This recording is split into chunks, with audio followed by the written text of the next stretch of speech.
God damn it. Why'd you have to say something, Zal? I was trying to goof here by staying silent for exactly 4 minutes and 20 seconds.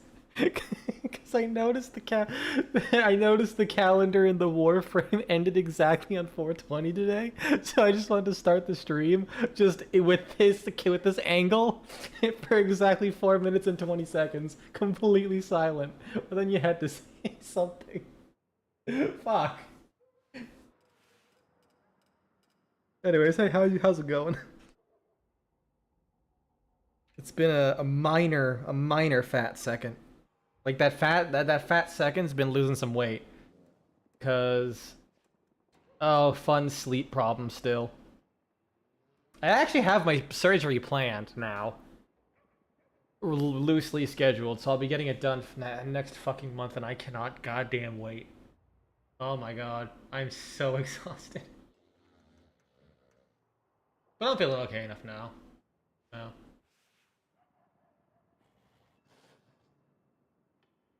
It's going insane. Yeah. That's how it be doing these days. Everything's goddamn insane. And that's why you've got to match. You can't just be normal. You gotta be fucking cracked.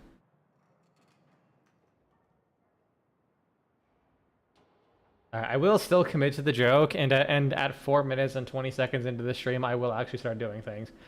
For now, we will stare at April 20th, 1999. When you think about it, honestly, the Hex have it pretty good. They get to relive 420 for all eternity because they just keep getting sent back.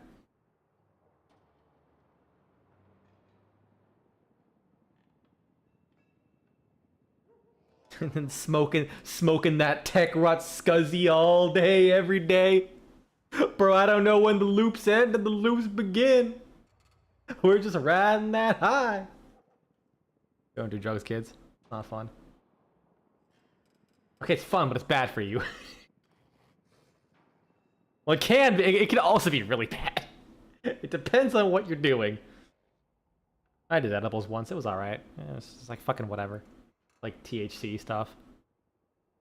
I'm like, this is like, it didn't do anything, and I was kind of disappointed because it was like $60, I want to say, for like a tin of it. Which, granted, if I ate like one a day, it would last me like a month or two, but still, it was like I was just me, but slightly more tired, which says a lot because I'm already fucking tired. 420. All right, let's go. Let's do something. I'm gonna go to the dorm zone because I think I have to turn in some medals.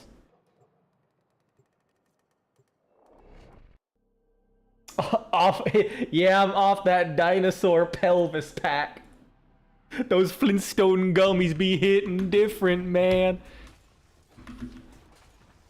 This hovering fortress break her control, or hers will be the only Duviri there has ever been.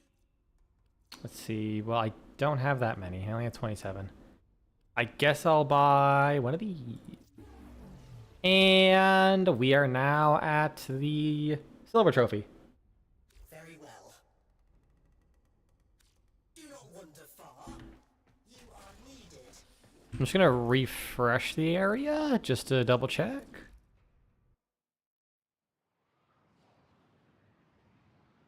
I'm not sure if it updates the number in real time while you're in the instance. I mean, it might, because I'm kind of like the only one doing this right now. I mean, I can't take all the credit. The rest of my clan has also been doing stuff. The problem is we're a clan of maybe like 5 to 6 active members. The event is kind of not fun for replayability. Ironically, it's a roguelite. Yeah, we're at silver, so to get gold, we need 779 of these things. So let's do some math, shall we? Bust out the calculator, see how much we have to do. In about every 15 minutes, we get about 20. So To rebel. Has children how do we do the math on that? but I taught you respect. In a way, Well, I guess if we just do 20 times 4, because that's after every hour, so we get about 80 an hour. So we have roughly 10 hours of the grinding to do. I think we could do it one day. I won't, but we could.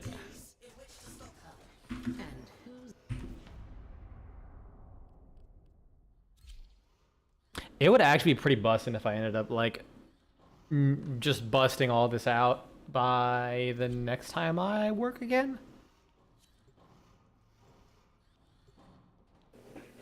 Uh-oh. You. Bro had 1 second to say anything. Anything. And he goes, ooh. like you have like, here's the thing. He has his mic always on. I don't think he knows this. So that wasn't him doing, I don't think that was him doing anything intentional. That's just him. Pure, unadulterated him. I fucking respect it. Oh, who do I pick? Who dost thou pick? Well, let's see what the modifiers are. Oh, I'd pick a Warframe first. Snicks, I guess. Fuck it. Too much busting. Listen, man. The enemy of the indifference is passion. And boy, I'm getting real passionate. Fenmore, so, well, we basically won. I don't even fucking need anything else. Kuva new core, dude, bro, this is just like literally free. This could not be more free.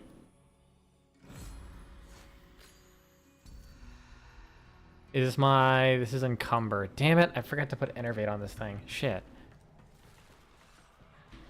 Ignore the fancy words. All you need to know is we gonna be demolishing. I'm gonna stare at something and then it's gonna fucking die. And then the next guy over is gonna die. And the next guy over is gonna die. And the next guy over is gonna... See? Look at that. Already done. Ooh. Ooh. More vulnerability per shot. This thing shoots a lot. Look how fast that damage, that ammo's going down. That should be hitting a lot. And the best part is, I now have a better damage buff. I forgot I had this on this Warframe.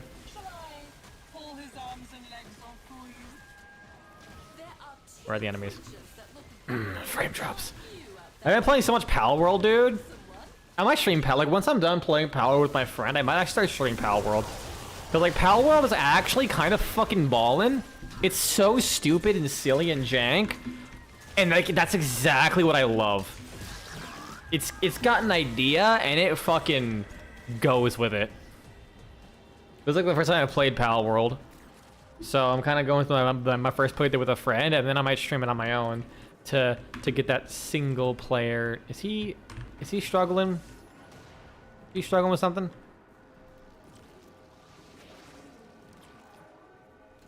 Oh, he was the person who had to actually do it was AFK. God damn it. Oh. I guess it forfeited to me. Cool, thank you. Our par time's gonna be so low because of this dingleberry. Reroll. Ooh. Spreading status effects. This is a status priming gun like you wouldn't believe, dude. This is gonna be really good. What is it you need? I gotta stop being so excited all the time. That might sound like a really weird, but there's like a fine line between being energetic like me and kind of having that trying to fill the air energetic voice. I've kind of noticed that I've leaned more into typical YouTube voice shenanigans sometimes. See what happens to you. And I'm like, you know, I kind of want to be a little bit more lower energy, chill, like high energy when I need to. But continuing to never shut the fuck up. I was actually tempted to see what I can do solo. Because some of the game modes in the Undercroft portion are actually quicker solo. Because it counts like each individual player more. but also because you're just one person focusing on the objective and not 4 people where 2 of them might just be beating their dick and the other 2 are actually trying. I mean, let's be real. I know how Warframe plays. If I see an Ember Prime with an Ember Heirloom skin, holy fuck. I'm like, all right, where's the tissue box? How close is it to your computer? I know these people.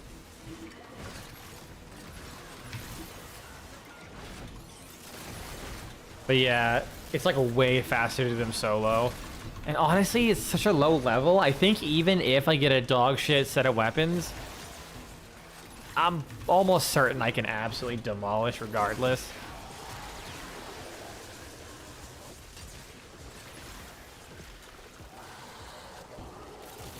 Man, I hope you don't like watching gameplay, because fucking Warframe's particle effects are always something else. Kill one guy and you know, it's only when I'm streaming and I'm kind of thinking about it, like, is this watchable, is this not, when I realize Warframe is a mess. Like, I never realized, just like, it feels good in the moment when you're kind of like spaced out doing this, but when you're thinking, man, I wonder what people watching this think, and I look at the screen and realize, wait, all I see is flashing lights. Like, you could probably just put the overlay of a slot machine, and you'll pretty much get the same level of dopamine. Low key, I had this idea and I kind of love it. Instead of having any kind of like be right back thing or like my usual animations, I wonder if I can load up an arcade emulator. You know how fighting games, a whole lot of numbers and movement? Yeah. It's one, I don't know if you can see it, but one thing I noticed about Warframe is that even when you're like standing still, let me see perfectly, god damn it. It can't do it with those enemies. I remember it used to be the case where even when you're standing completely still in your hub, you still, like, the camera would basically be shaking, like it was on a very, like it was basically on a very loose gyroscope, like a sliding thing. I can't think of a description. It jiggled around. It was like so imperceptibly noticeable that you only would notice it if you're actually staring at it and you notice everything's just jiggling like you have endless like micro ADHD. But yeah, speaking of micro ADHD, back to the other topic, I want to get like an arcade emulator, and instead of like a BRB thing, you know how a lot of games had like demos where they basically had like a bot play a level or some shit? I want it to be like fighting games where I play a fighting game demo and see who wins back and forth while I'm like out making pasta or whatever in the middle of a stream. Just load up like a Street Fighter 2 demo and it's fucking Ryu versus Blanca and everyone just like super invested in these like random AI bots because it's like 2 AIs. I'm pretty sure it's not actually like a recorded game demo thing. It would in theory be different every time. And then I could start a Twitch betting ring of all right, how many times will Ryu win over Ken before I finish my fat shit?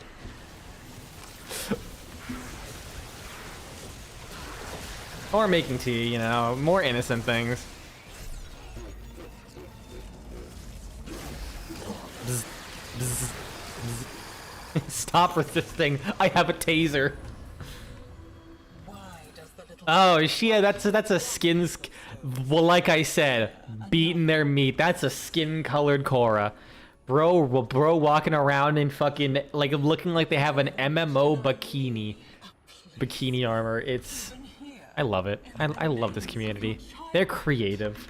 They're some of the most creative gooners I've ever met. You know, you go to Zenless Zone Zero, you look up, you're like, oh, I wonder what my foot art of my favorite character is. And like, it's written in like the subreddit rules or whatever. Like if you post art of a character, their breast size has to be like 3 times bigger, and like that's the only thing that ever changes. But Warframe players, they earn their gooning. I was so for my YouTube thumbnail, I was looking for pictures of Dominus Thrax to draw. You know, I could just go into my adult mode and then just kind of sit here doing absolutely nothing. I was looking at pictures of Dominus Thrax. One second, I got an email. This is very important. Cool. And one of the like, this is like Google Images. One of the things that popped up was someone who made their drifter look like they're wearing basically no clothes at all.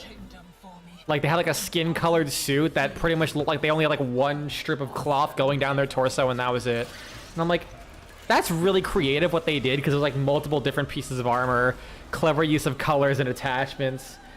And at the same time, I'm also thinking, God fucking damn it. Like at some point, I just have to respect it.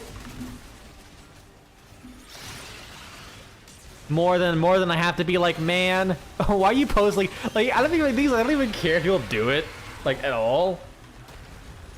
It's the fact that the internet as a whole seems so like so open about it in public spaces. Like not even their. Oh hey, how's it going, Marie? I'm doing fine. How about yourself? They gotta fight for the goon. Yeah, basically. If I can respect craftsmanship is basically what I'm saying, but sometimes you don't have to share your craftsmanship. Sorry, I'm tired. How are you doing? If I didn't already ask that.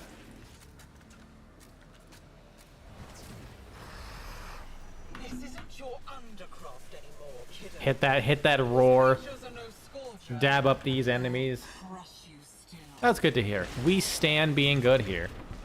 And if you're not, well, just kind of sit back and enjoy the ride. Because someone's gotta. I'm here fighting.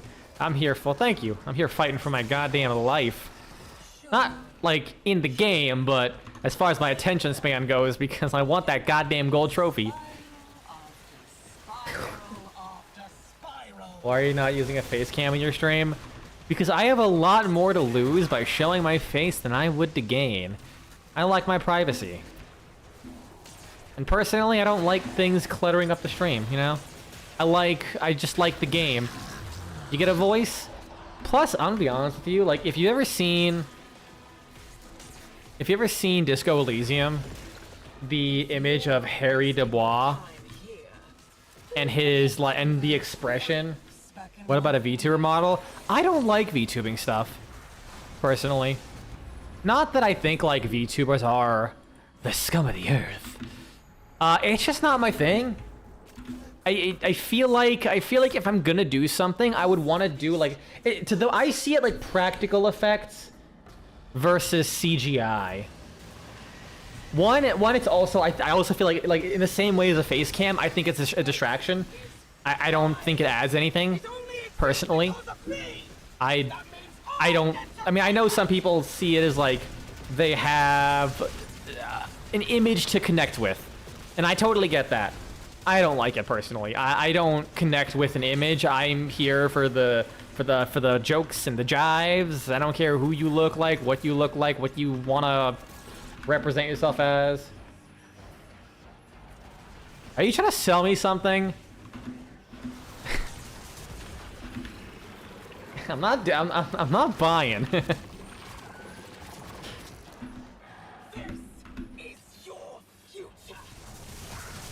I'm just gonna put that out there. But yeah, no, I have absolutely no interest, and I will not be budging on that. I've done this for like 3 years now. Still haven't gotten a face cam VTuber, and that ain't gonna change. I would only consider that if I was in a position in life where this actually became my job, and it fucking won't be, because I'm fortunate enough to have a position where I don't really have to, what do you call it, where my career prospects are better than what YouTube realistically would be able to provide me, pretty much. Like, even if I actually was able to make this a full-time job, I cannot imagine how much effort it would take for it to be remotely worth what I can do in the next couple of years. Like, for reference, I'm literally going to be studying my master's degree this year, so... I'm not trying to gloat, I'm just saying, it's a very volatile career, man. I firmly believe in keeping my hobbies as hobbies. If I can make money off of it, don't get me wrong, I fucking will. But, like, I'll make money off it doing my own thing.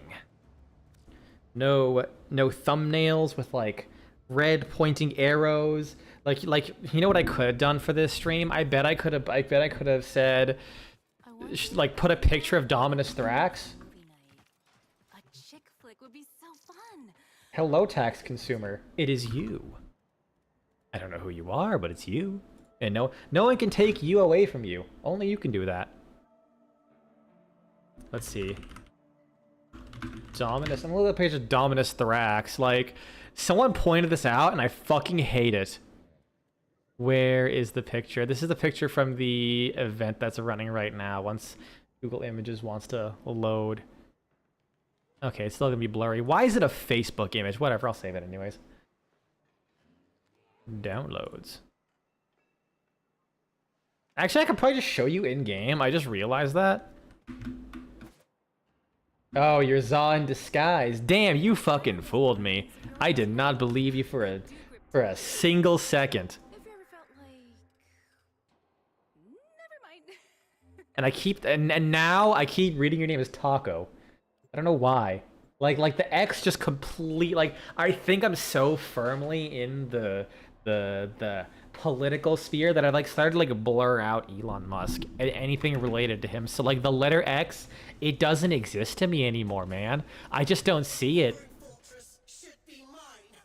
How's it going, aw? Duviri, not part of Duviri. I suspect. No. What meddling beyond the wall has brought her? Taco may be one. It could be. Well, I was gonna say I'm pretty sure you could change your name, but I don't think you can. At least I can't on Twitch. If I tried to change my name, I would only be able to change capitalizations. I actually, when I was on break for, like, fucking, when I was on break for like 5 months from streaming, I'm close to like 4 months, I think. What are my choices? Inaros, Oberon, Lavos. All right, we got some good stuff. Let's do this solo. let's do this solo and grab the Nami solo. It fits. I got a message from someone. Who is it?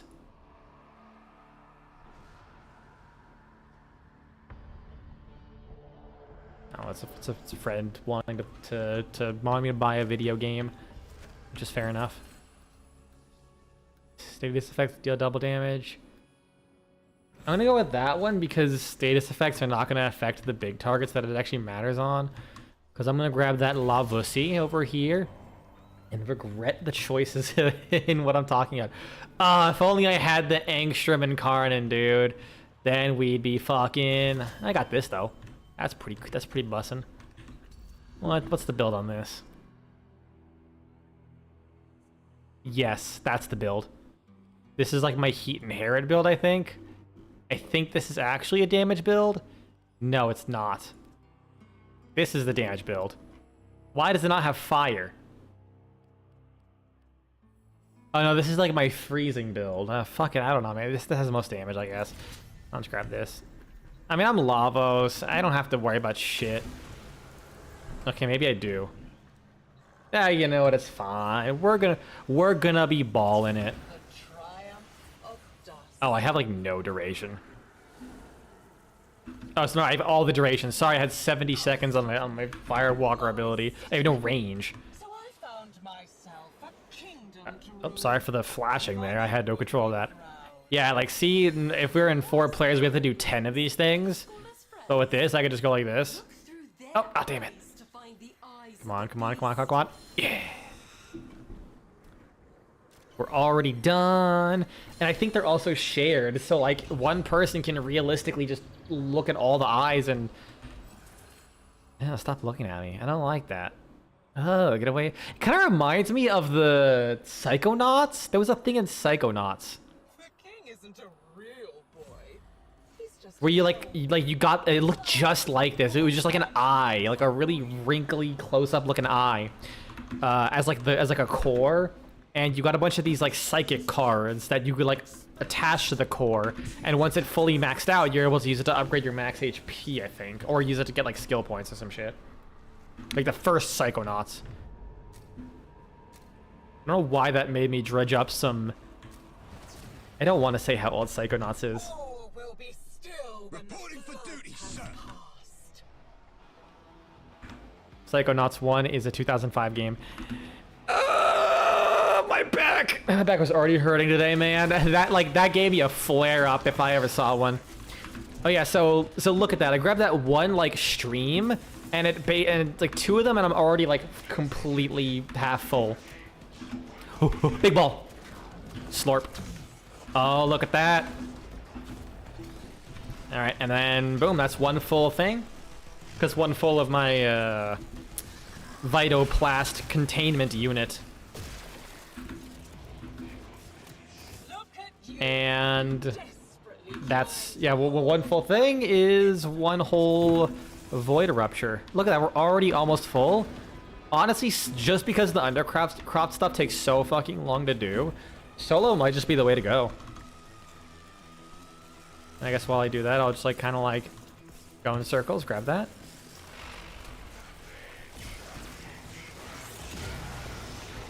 Inconsequential. Damn. Netchi sounded like my parents. I'm just joking. My parents are very supportive. God, I could not imagine my parents being disappointed in me. They're like, it's like, hey, I just turned like 21 or some shit. I got my job in like nursing. A year later, okay, bye. I'm going across the country to do contract work because I fucking want money, and I also hate working in Florida. I still to this day have vowed to never work in Florida, and like as a full-time nurse, and I'm gonna hold myself to that. I have the option to make my life infinitely easier, go back to Florida, to do my nurse practitioner degree, while I just like do a part-time job there. I could live with my parents, you know, pay almost no rent. It would be so much like less stressful. But I hate Florida so much that I'm gonna move like several thousand miles away into some random state and to be there while I do my school because I hate work. I hate Florida so much. I mean, for all I know, the place I go to could also be far worse. But we'll see. Yeah, I should probably use an ability. Florida is overhyped as fuck, on God. I mean, honestly, Florida is fine, like, living there. It's really, like, any southern state where it's gonna be hot as fuck during the summer. I've always wondered why old people move to Florida in general. Like, I get it during the winter. It can get cold, but it's not, you know, northern cold where you're literally snowed in. But during the summer, it's so fucking hot. There's always Like, my dad is old, and he's like, I can't fucking live in Florida anymore. It's fucking bullshit. So, like, the only thing I could find, it's like a ritual, pretty much.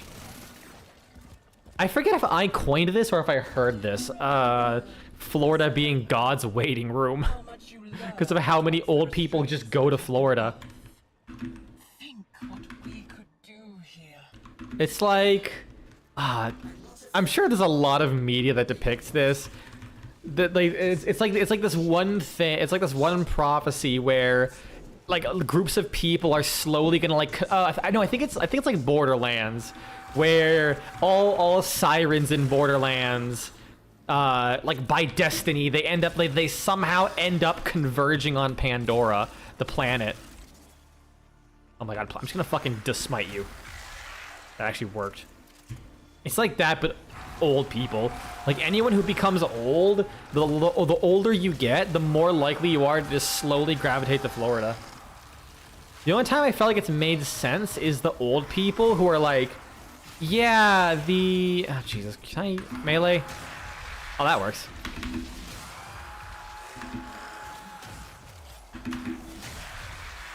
Oh, it's level 91 Luminous. Like moss to a flame, pretty much.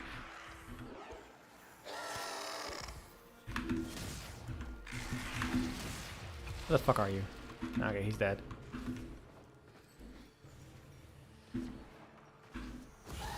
I had a train of thought and I immediately got distracted. Whoops.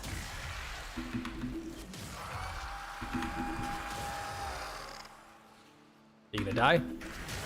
Thank you.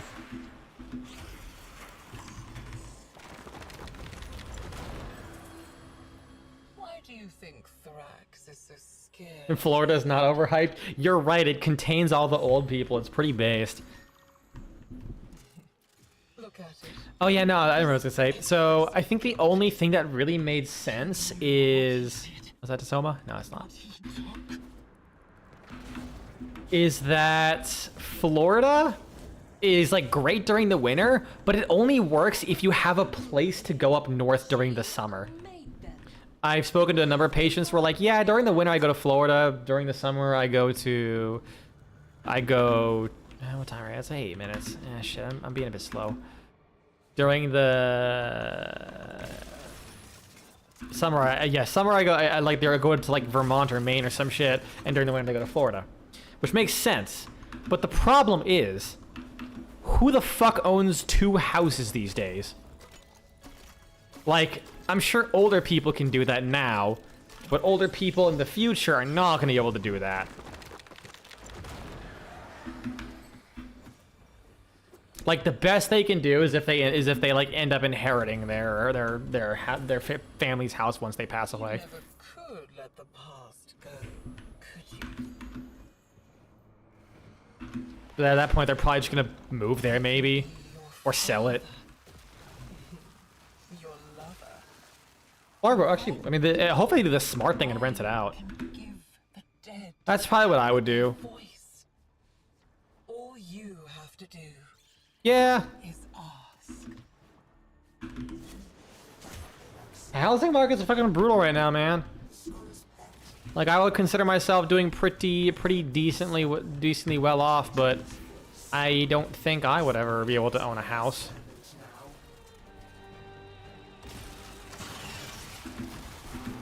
Well, okay, let's get back. I probably would end up owning a house, but it won't be for a very long time.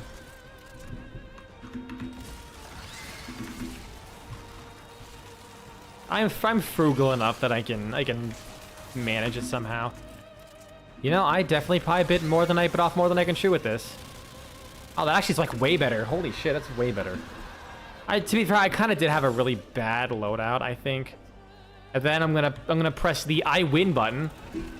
Look at that. Winning. Like you wouldn't fucking believe.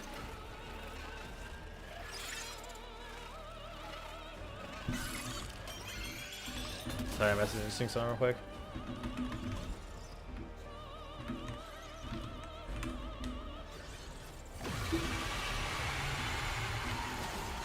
That's kind of like this event in a nutshell. The fact I can basically just like tab out and be like, yeah, hold on, let me just send someone a dank meme while while I'm doing the phase mechanics.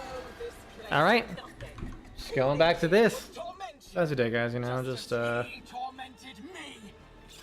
Oh, I got an email. It's from YouTube.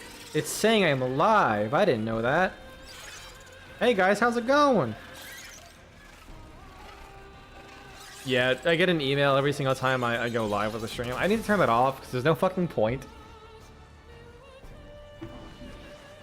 Don't hello little bug. That bug it's a death scuttler. It fucking hurts. Also, hey Phoenix, how's it going? Oh, hold on. I gotta do the funny ability. There you go. I got valence formation. I'm missing. I mean, I am like pretty tanky as Lavos, but like those things fuck you up, dude. Cause like when they get near you, they do like heavy damage over time. They do. I think I can break. Yeah, with my dash I can break these boxes. This feels so good. They do heavy damage over time. They drain your energy. They like turn off your abilities. Oh, it blows. I think they used to do toxin damage. They seem to not do toxin damage anymore. Just thank God. Like that was mega turbo ass. Because that meant it just bypassed a lot of Warframe's shields.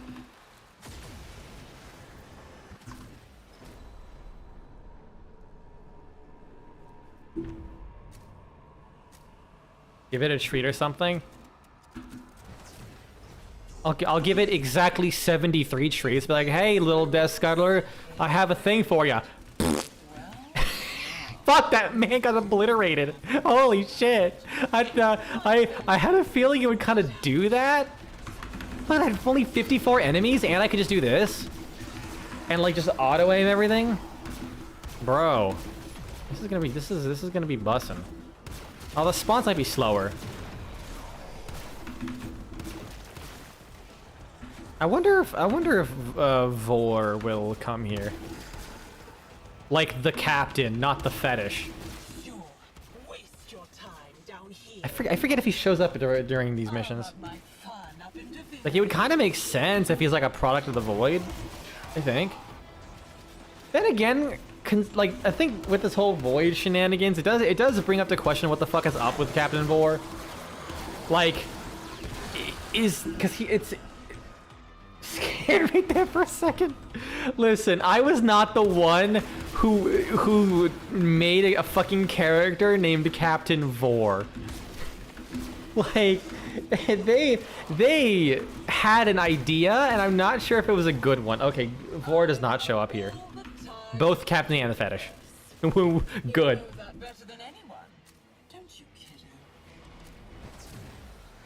Cause like I wonder if the Yanis key is like related to the void, but more so like some kind of Orokin manipulation of it or some shit. Oh shit! Didn't mean to flop like that. Anything's fancy? Anything fancy schmancy? That's the best thing I got. I fucking missed that. Eat ass. I touched it.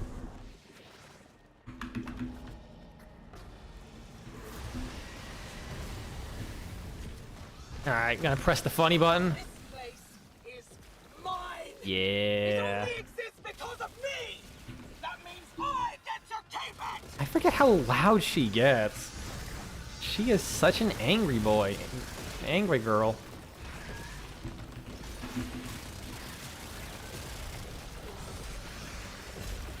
I didn't mean to do magnetic, but that'll work. What if I do blast? Why are the legs dancing? I mean, sometimes you just gotta hit the boogie. Sometimes you just gotta boogie woogie until you can't boogie woogie no more.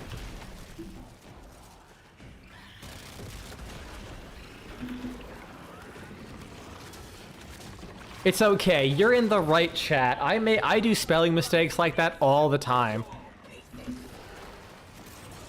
Oh, I ran out of ammo. Oh, this is not bueno. Actually, wait, I can do radiation. That's slightly better? Okay, how about I just pop this out? Oh yeah, this is like way better. Holy shit, look at his health just delete.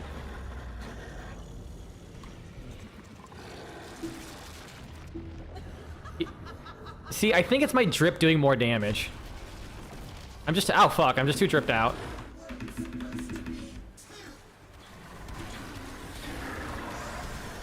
Wait, what if I just hit the middle mouse button? See what happens. I get knocked down, that's what happens. But if I like shoot it at them, it'll probably bounce between them and just do a fuckload of damage, am I right? Is that what'll happen? I think, what time? 16 minutes. I mean, we're kind of on par. If I had better weapons, I could totally do this solo. I think I just picked a really bad gear. Like a dingleberry.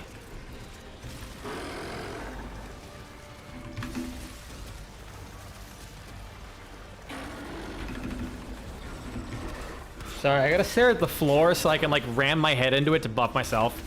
Because this is a fucking video game. Okay, it's dead. Cool. That could have gone way better for sure. We're workshopping the solo strat.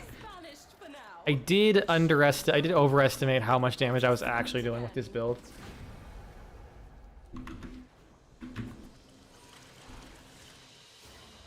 Lavos is good, but I do need some actual proper weapons.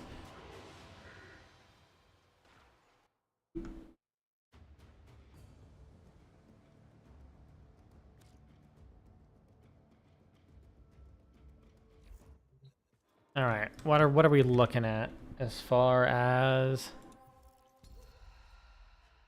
Garuda, Caliban? We got some choices here. Weapons. Nagataka Prime, Kuvasir.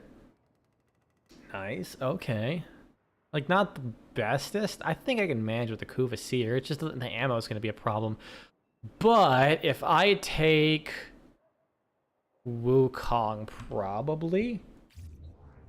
No, Caliban. It's with the C. Like I think it's Greek mythology. I'm pretty sure, right? Oh no, it's from fucking William Shakespeare. What? Never mind. Yeah, it's from William Shakespeare. No, I could have sworn it is like a... Is it not a mythology thing? Okay, yeah, the Caliban is a fish-human hybrid. Okay, it is from myth. What's it from though?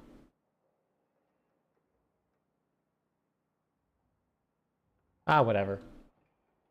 Either way, it's a thing. It's an unfortunately named thing from what we ended up having in our society. I don't think William Shakespeare could have foreseen the Taliban existing. You know, he had more important things to worry about, like shaking his spear. I could grant you something nice if you have just a few minutes. Oh yeah, I was gonna tweak my Wukong build. Wish we could have more pets. More everything. Really. Just like Vor. Listen, it's without the E. It's VOR. There's a big difference. One will get you sent a 500-word essay that is a copy-pasted speech. The other one will get you sent art that you will never unsee. It's very that E is holding up all of society. Okay, we're gonna go to Wukong, Mr. Monkey Man. That's a Jesus Christ. Condition overload and okay, so this is back with this. So before anyone judges me, this is like this build is so old. This is back when condition overload was multiplicative. That's how fucking old it was. Yeah. I mean, I guess I could do exposure, right? Exposure, no influence. I mean. Like exposure also works. Yeah, I'll just go fucking exposure. I need like I'll need clear. I really don't. I just need a single target. There we go. So whenever I use abilities, I just get more corrosive damage.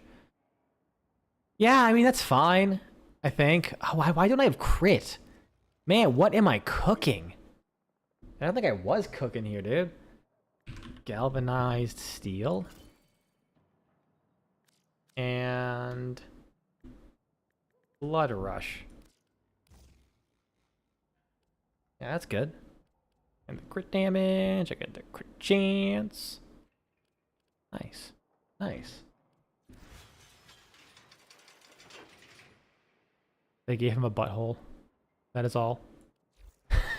I'm sorry. I had right after the fucking weird talk. Listen, I don't know why they fucking put that light there. I don't fucking know why. That's just how they did it, and I will make sure everyone knows about it until they fucking do something about it. Wukong has been flashing people for the last fucking 10 years he's been in this game. Someone needs to put a goddamn stop to it. No one has had the balls. That's where the sun does shine. He puts the sun in Sun Wukong.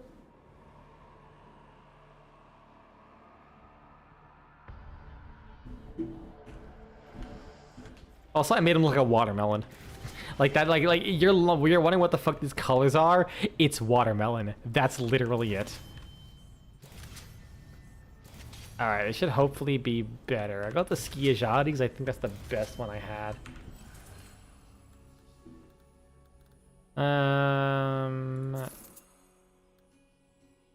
Crit damage doubled. Perfect. We're bussing. We're objective. They're objective. So I press 4. Beautiful garden. I have to restart. All children played.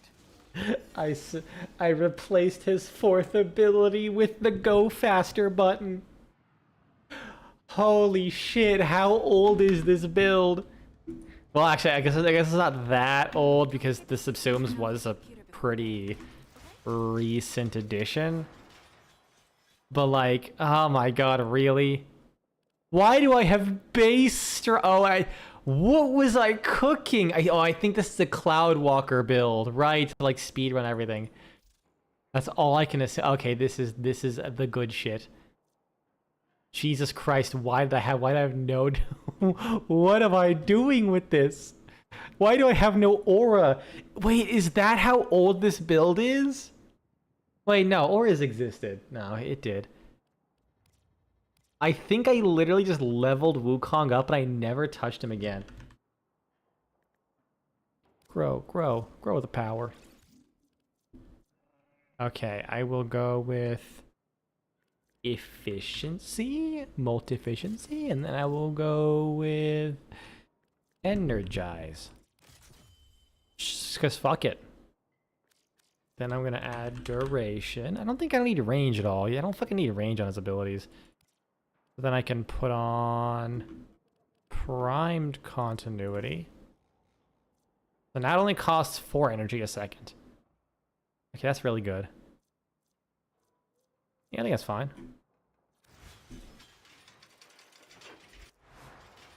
It's the party of your lifetime. I'm sorry. You're gonna have to deal with my e-girl. She's just excited to see me, okay? It's hard. Sometimes it's hard to be this wanted.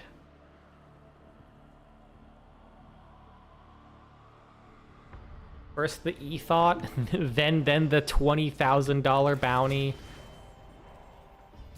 Sorry, I just had to do it. The chicken looked too delicious.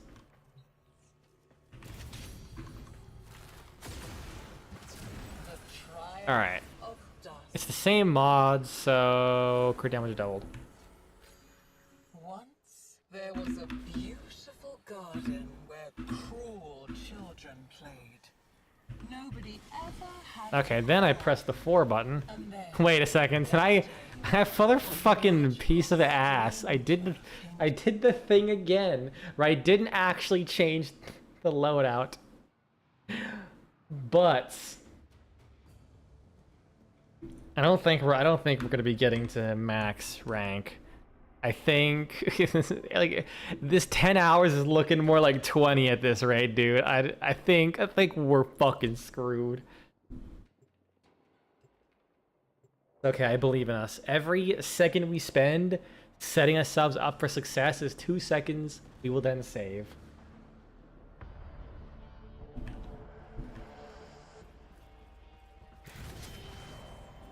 Giajati. That thing. You know what? Fuck it. I'm just gonna grab this.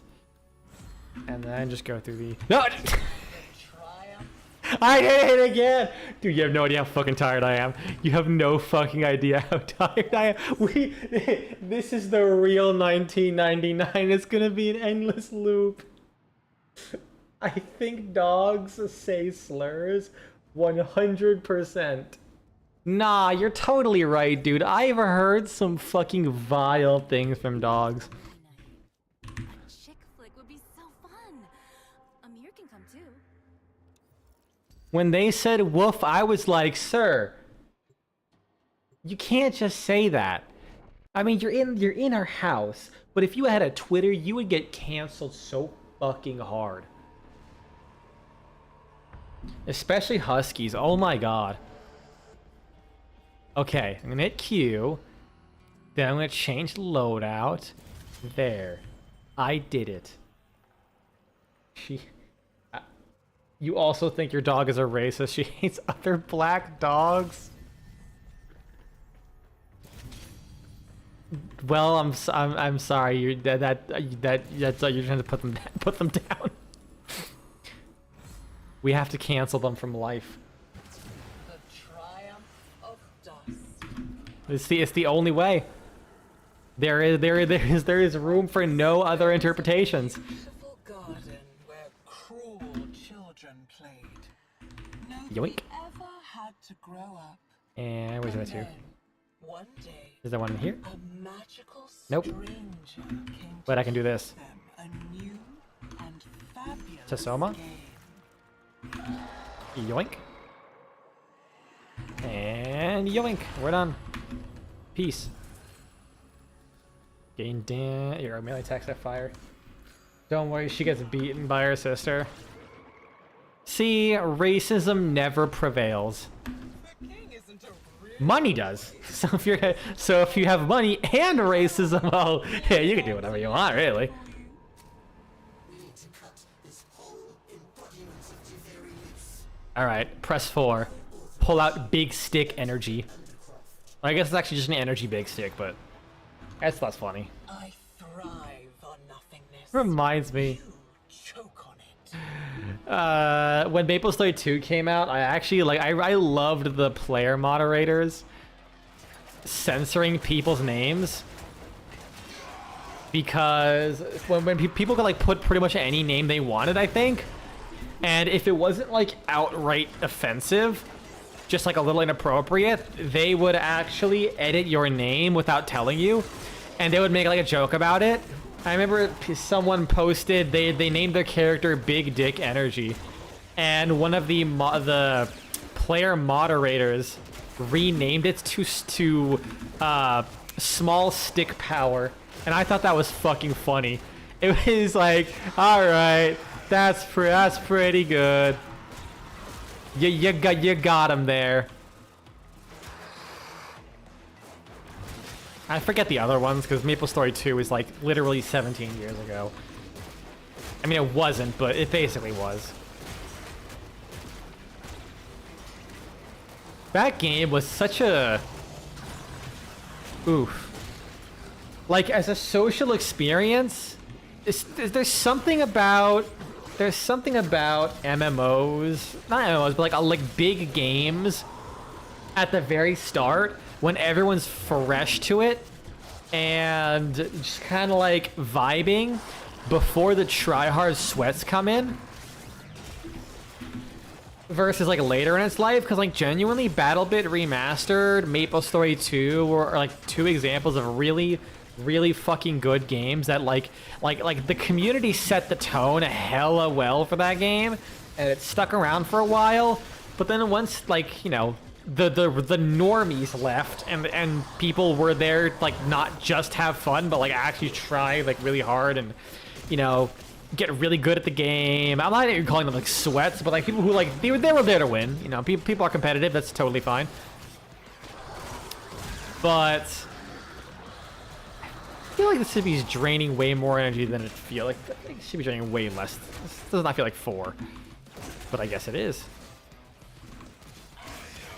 All right. Well, without that energy upkeep, I'm just gonna do this, I guess.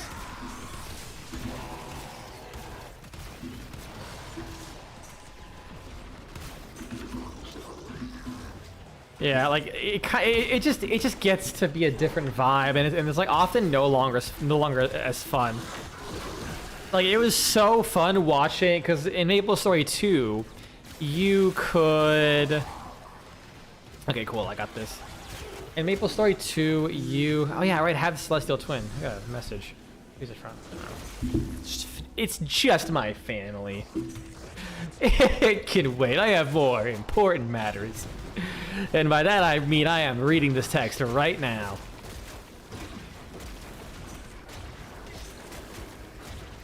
But yeah, so MapleStory 2, they had an emphasis on user-generated content, which was a cosmetic store people can submit designs to off of like various bases.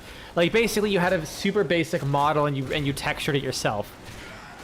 Yeah, it was kind of immediately like instantly flooded with what do you call it? Copyright stuff. What I actually liked is that if it got removed, you couldn't buy it anymore, but anyone who bought it got to keep it. I actually really liked that. I owned the TF2 black box and like a Storm Bolter from 40K, and they both got removed really quickly, but I bought them and they looked sick. I want to say it was like a couple bucks a pop, so it wasn't even like I spent a whole lot of money on them. But yeah, there was instances like a dude with a Nintendo GameCube on a stick for a mace, dressed up as Pepsi Man, playing UN Owen Was Her on like various instruments from Toho. Like next to someone talking it, like spreading the word of God, and like being like really positive as a whole, but would not stop making like sermons to people. Was like a really silly experience that I probably will never forget. And then like I think after like a month, it just kind of died down because, you know, everyone had their experiences and the people who were playing were just there for the grinds and they were going for efficiency. So there was just no more room to have fun anymore. I don't think you could ever actually stop that from happening to a game. But it's why I tend to like play a game for maybe a month or two, and then once I get the signs of that side of things dying down, I kind of just like dip. Like Overwatch, when it like I'll genuinely say, and this is totally nostalgia, Overwatch when it first came out was like the best game ever because it was new. No one fucking knew what they were doing. Everyone was just turbo dicking around. Everyone was like turbo dicking around. They were trying to win, but no one knew the game yet. And then obviously once that game got figured out way more, then it just became ass. Like you started to realize that it really wasn't the most well-balanced game at all. They kept reworking the game over and over again. People just getting unholy toxic because the people who like stayed are like the tryhards. And it's like, man, I would love to see an experience like that like never stops being that kind of like endless innocence. People just kind of like chilling and doing everything. Like the closest chance you got is PvE games, but even then you have like Warframe, where everyone puts like, well, not everyone, I mean, where you'll see builds and it's like turbo ultra min max. People will go 3 hours into a match to hit level cap to test their build. They're like, yeah, I have roar, I have all this stuff, and I'm like, dude, 7 upgrades ago you started one-shotting everything. You're not gonna one-shot things more. It's not how this works.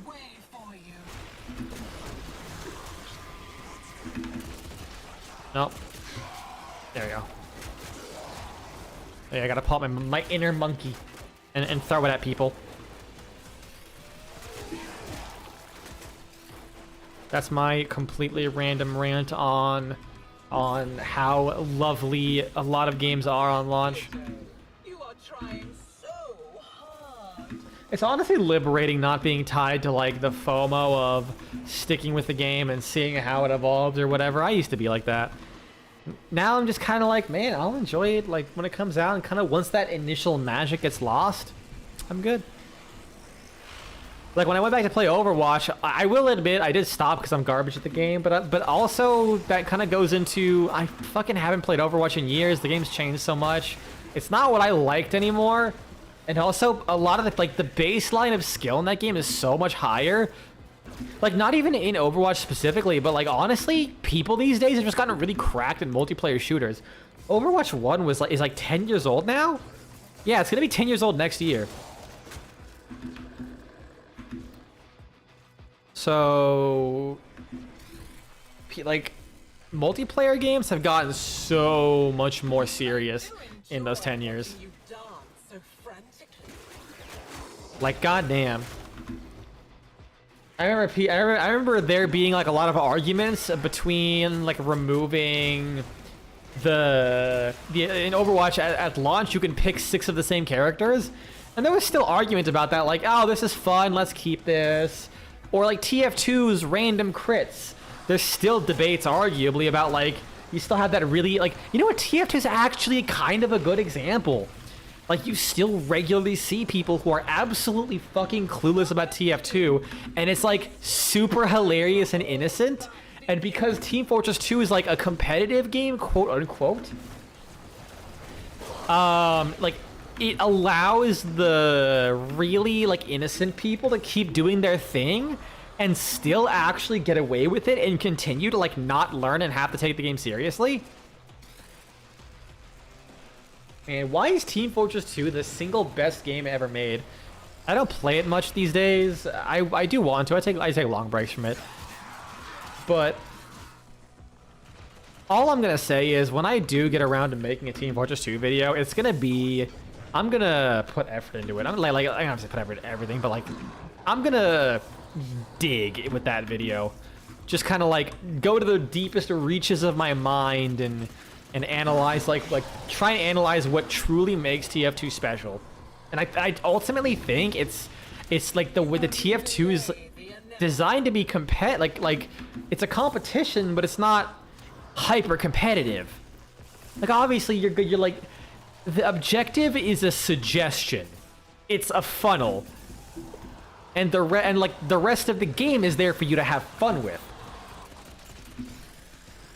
Choke points aren't annoying, you know, narrow parts in the world. 11 minutes in. I feel like this isn't that much faster. I mean, I am kind of, but then again, I did have survival, so that was a huge roadblock. Shaw? I don't think that affects that. Let's go with that one. Status spreading. We're doing Araxia now? Yeah, I think we're fighting Araxia. Yep. I can be your father. Your lover. Your lover. All right, that's it. We're ending this. All right, we don't need to do this anymore. We're good. Give the dead back their voice. That's all I need to hear. I'm on your side. You have to do. But now, are we talking about the spider or you? Because if it's not the spider, okay, it might require some convincing.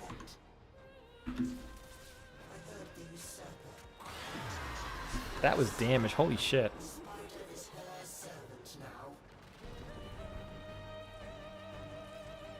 Yeah, Team Fortress 2 is just such an enigma these days, and I will never get another game like it. I don't think that the current landscape for multiplayer shooters will handle anything that isn't just really tight, competitive, balanced. Case in point, I don't think there's been a game like that, even remotely, since Team Fortress 2. I could be wrong. Like, the only thing I could argue would have been actually like launch Overwatch, but then obviously Blizzard wanted to do Overwatch esports.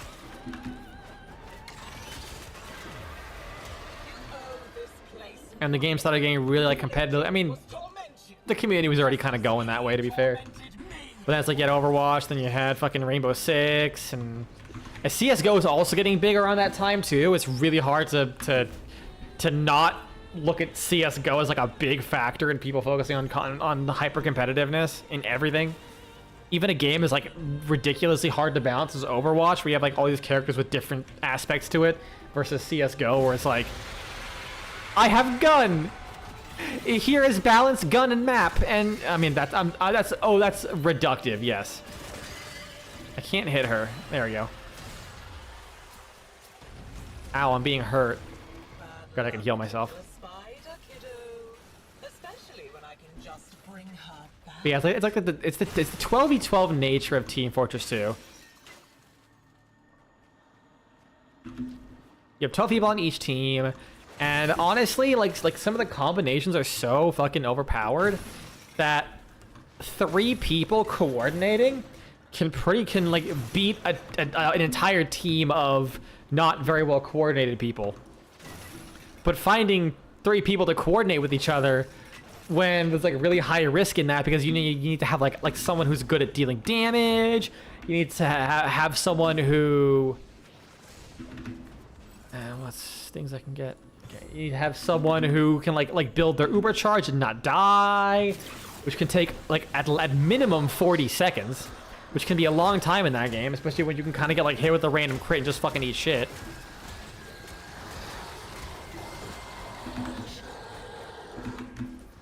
Can I hit him, please? Can I hit him, please? Can I hit him, please? I don't want to hit him. Come on. Wait. Did I put enough impact procs on him to just take to like do a finisher? That's fucking funny. This thing has no verticality. It's actually disgusting.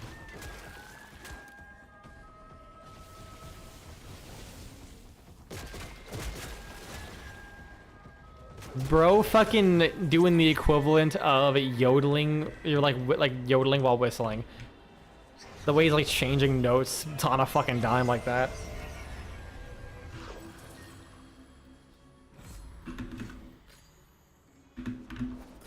Yeah, TF2's something special.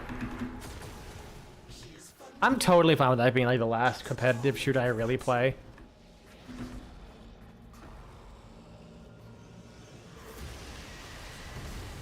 The rest just aren't my taste. I would almost argue the intense focus on the competitiveness has actually largely made them worse. But ultimately they're popular, so fucking what do I know?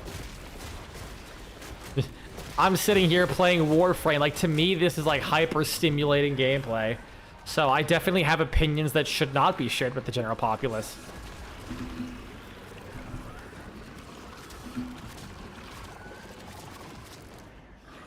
Like, I do think I'll bring one last thing that I feel like is like a really good point about Overwatch.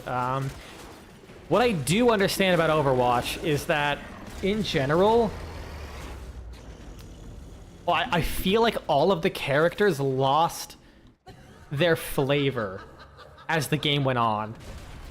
I think I think outside of the newest characters, which even then are like, man, like still just like really generalist kind of thing.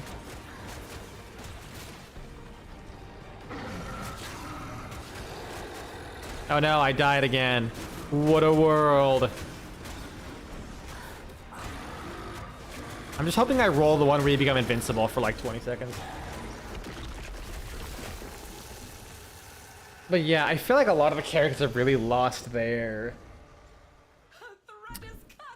flavor.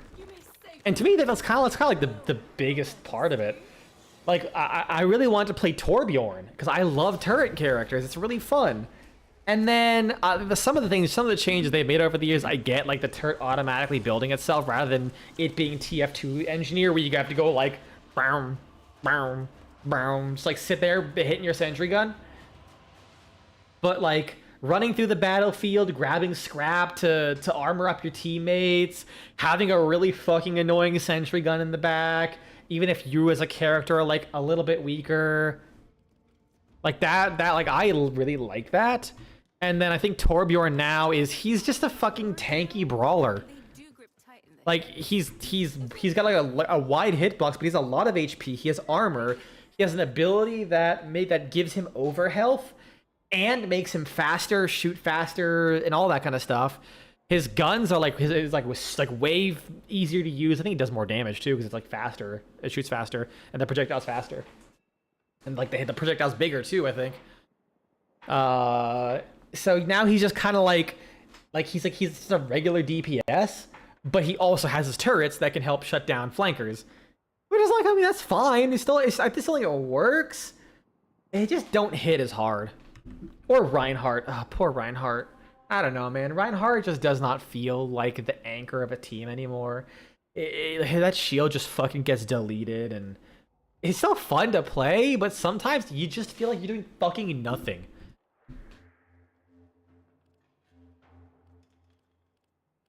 That's kind of why I just... Oh yeah, the amount of characters in that game that also have like very similar abilities, kinda. It's like I think 4 characters now just have like a block ability. Grendel, yeah, boy. Nothing great on the weapon front. I got the Convectrix. Cyto 9, I could do Styanax maybe. Bullet Prime. I might do Styanax.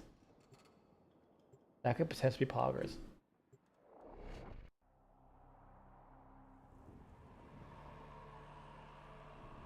Which, it's funny that I'm saying all this because I do know that they did that update with the perks and I haven't played it.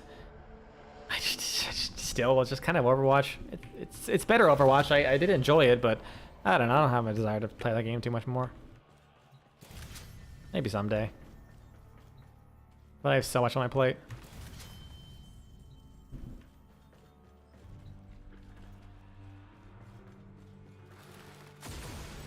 Alright, what do we got here? What do we got here? Irresistible bombardment, maybe not. Oh, yep. More strength for armor. Why? Why grab that? Because my character, I have an ability I put onto him where, you see that 2,590 shields? This is where Gone. It's armor. I maxed out my strength. workshop. Too bad I have the keys, kiddo. Look at that, 500% strength. I just need 1 energy orb, and I'll have so much energy regen. Okay, 2 energy orbs. Please, I need to get 2 energy orbs. Okay, 1 more energy. There we go. 22 energy per second.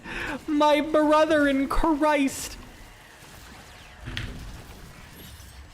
And look at that, I also have 18,000 armor now. I'm hunky chunky. Oh, 32k damage. That's before the slash proc. Oh god, that's tangy. That's visceral. That is moist.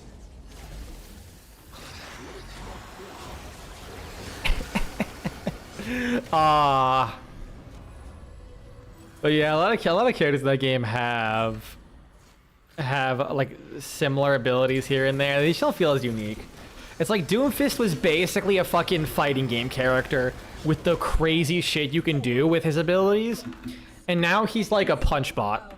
Stories finally came for him. Because like they replaced one of his abilities with a block that like basically just makes him impossible to kill, but also if you shoot him, it then empowers his punch, which makes it like you can almost one-tap a regular character if it's empowered. He's an entertainer. It's like, it just doesn't feel the same. Like, it's good that he's good, because he used to kind of be dog shit, because he was like, super susceptible to crowd control, but... Now you're chasing me Eh. here? What is it you need? And then you got, like, Hazard, whose, like, ability is he has a block, but if you're near him, he will shock your dick. This isn't your undercroft anymore, kiddo. These creatures are no scourger. Yeah, I'm just waiting for my... Crush you still. If I turn it off and reactivate it quickly enough, I get the bonus.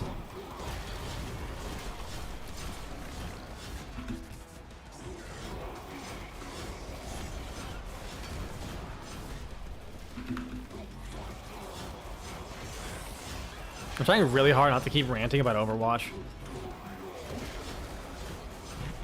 I feel like I've been on this topic long enough, but also, man, that game has made choices. I do wonder what Team Fortress 2 is going to be doing. They were asking for if people need MVM maps. I'm not hopeful, to be honest. I'm almost certain it's just going to be like, okay, we've added literally 7 trillion thousand... We've added 7 trillion thousand, Is that quick enough? Yeah, that was, there we go.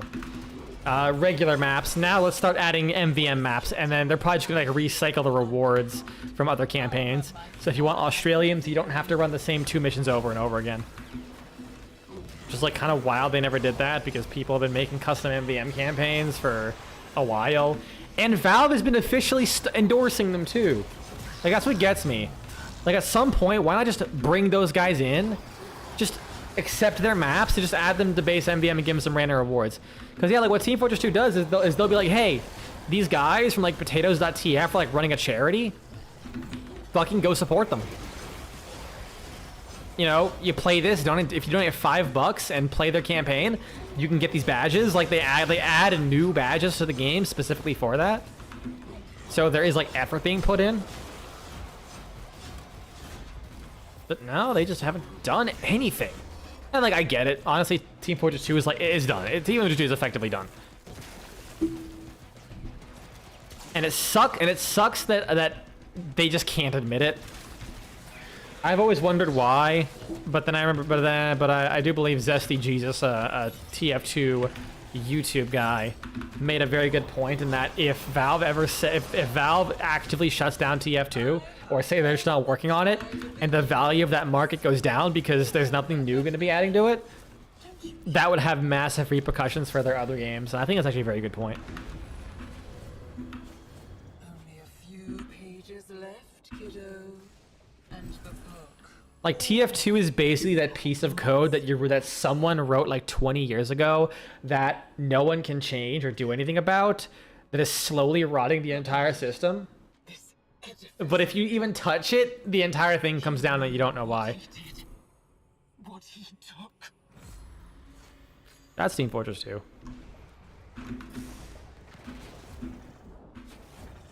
But god damn it, is it a great piece of faulty code. It's literally right here. Be prepared for it. Hit things. Find them.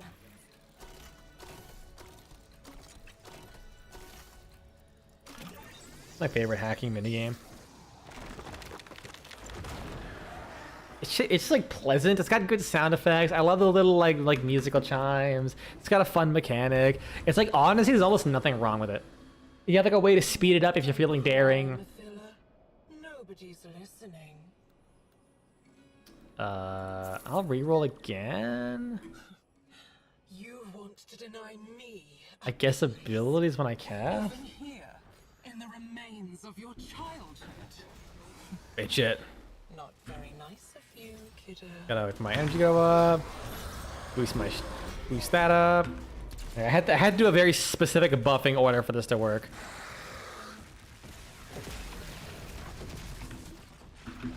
I should probably just go to the boss fight.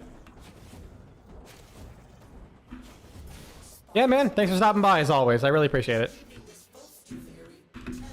Hopefully my constant tired ramblings kept you entertained for whatever the fuck you're doing right now.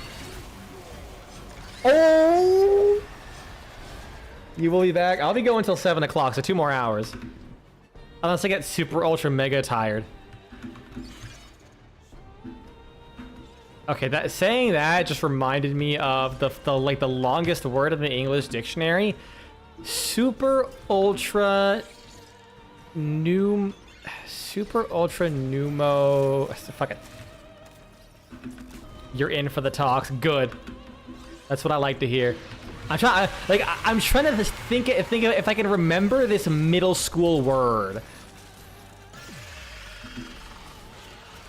It's like super ultra pneumo something volcanoconiosis, which is basically just miner's lung, but like obscenely long.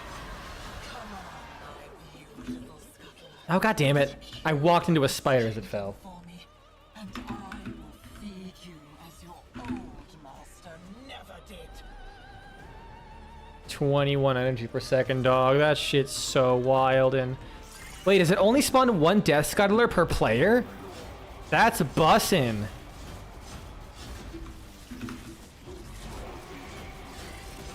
So yeah, I can just like, oh, that's like way more manageable. Yeah, no, we're 9 minutes in. If I don't get this, if I don't get survival, this will be, mwah, Nothing new for you. fantastica. Don't know what I was going for there. I decided to put a stereotypical accent because I see ethnicities and cultures as my playthings. They'll be nothing but jokes at the end of the day, even my own. Boy, you do not want to know what my DMs look like sometimes. Are you me? Boy, you're gonna be really offended at things I have to say about me.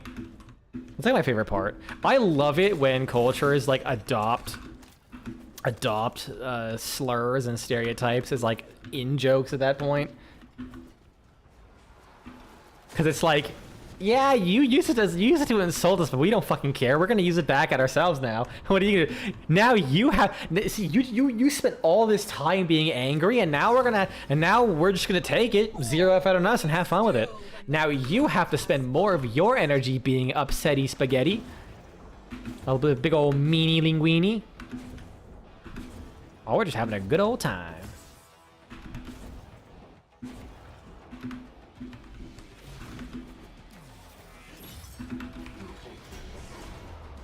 It's always funny just to see how certain words were offensive way back in the day. Hey, wasn't it that gay was actually just straight up a slur? Like long time ago. Obviously, before, like, you know, it was initially the word that just meant happy, but then it became a slur. And then now it's just like, and now it's like literally the definition. In fact, not only was it has it become like the definition for like you know, two homosexual men, but now it's for just like any same-sex couple. Like, it's so normalized. I cannot imagine someone saying gay and being like, oh, good heavens! How could you say something so foul? I do enjoy watching you dance so frantically. Unless you were like literally a middle schooler. I know when I was in middle school, like, it wasn't necessarily a slur, but like people just like used every word for everything. Like, people just call each other gay because that was just, I think it was mostly because it was funny. I don't know why we did it back then, but we just did. It was dumb. Just like it wasn't even like there wasn't even no homosexual context. It was just like he just randomly said, "What are you, gay?" When it's like, I don't know, it's like fucking, I don't want to jump off a rooftop. Why are you gay? It's like, no one used that word from any actual context. Like, I'm sure it comes from a background of like making fun of homosexual people, but at least me as a kid absolutely did not even think about it. Like, no one ever used it in that context or with that thought process. And we just kind of used it because like we basically had like a, middle schoolers had like a bucket of insults, and they just like reach in and grab with like no meaning, and they just use it for a while. Like, I genuinely wonder how many middle schoolers and high schools back then, I'm sure they still do it now, but back then, like, knew the consequences of some of the language they used. Like, back in the early days of the internet, people using the word like rape for any kind of like internet ownage. And it's like, man. Oh man, we were so stupid when we were kids. We can do this again and again and again. It's like you knew it like had bad context. And you knew it was like worse than just saying get fucked, but you couldn't say fuck because if you did, your mother would like make you gurgle Listerine. I only say that because it happened to me. Oh man, I remember the first time I said the word fuck. I got baited so hard. Like, we were at the dinner table. We were at a dinner table. I don't know why this is a core memory for me. Don't fucking ask. We were at the dinner table with my family. I was like 7. My brother was like came back from hanging out with the neighborhood kids, and he said, "Yeah, like so and so just said like the worst word in the dictionary," and like, what? They said the worst swear word or something like that. And I was like, "Well, what was it?" And like, I can't say it. It's like, I mean, I guess fair enough. And it was like, and then he spelled it. He was like Fuck, and then like. without thinking, I was like, put it into my head, like dial-up noises, because I was alive when dial-up was still in my house, and I just said, "Fuck," because I was a kid. I had a high-pitched voice. Like, you think my voice is high-pitched now? Sometimes, man. As a kid, I could hit a falsetto like nobody's business. Now I can, like, potentially reach, like, a baritone. Maybe, like, I'm more like a tenor, to be honest. But, oof, man, I had such a high-pitched voice. And then, I think my family let me off the hook. They weren't, like, the pearl clutchers where you uttered the word fuck, and your child was like, you will absolutely, like, you said fuck. Your free trial on life has expired. I purchased you from God, and I'm fucking getting a refund. 15 minutes. I don't think it's that much faster. I don't know. I think if the fastest or slowest is 15 minutes, then it's not too bad. I think we'll keep doing it solo. If it's not a great build, I'll just go public. You're gonna hit Duviri with my IPO. I was on the internet and Buy my stock. on this website with NUTZ. images that gave me some ideas for later. Protea, Naro, Stein. I got Steinax again. With the Telos Boltor. I don't have the Boltor Prime. Fuck. If I had the Boltor Prime, that would be mega bussin'.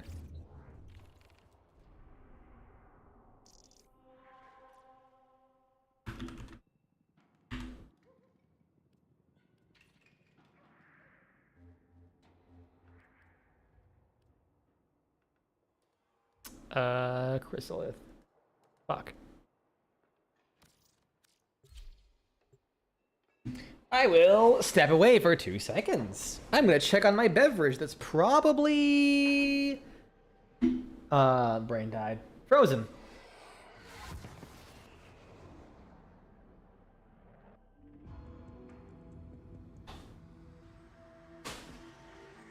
Good news, gents, it's not frozen.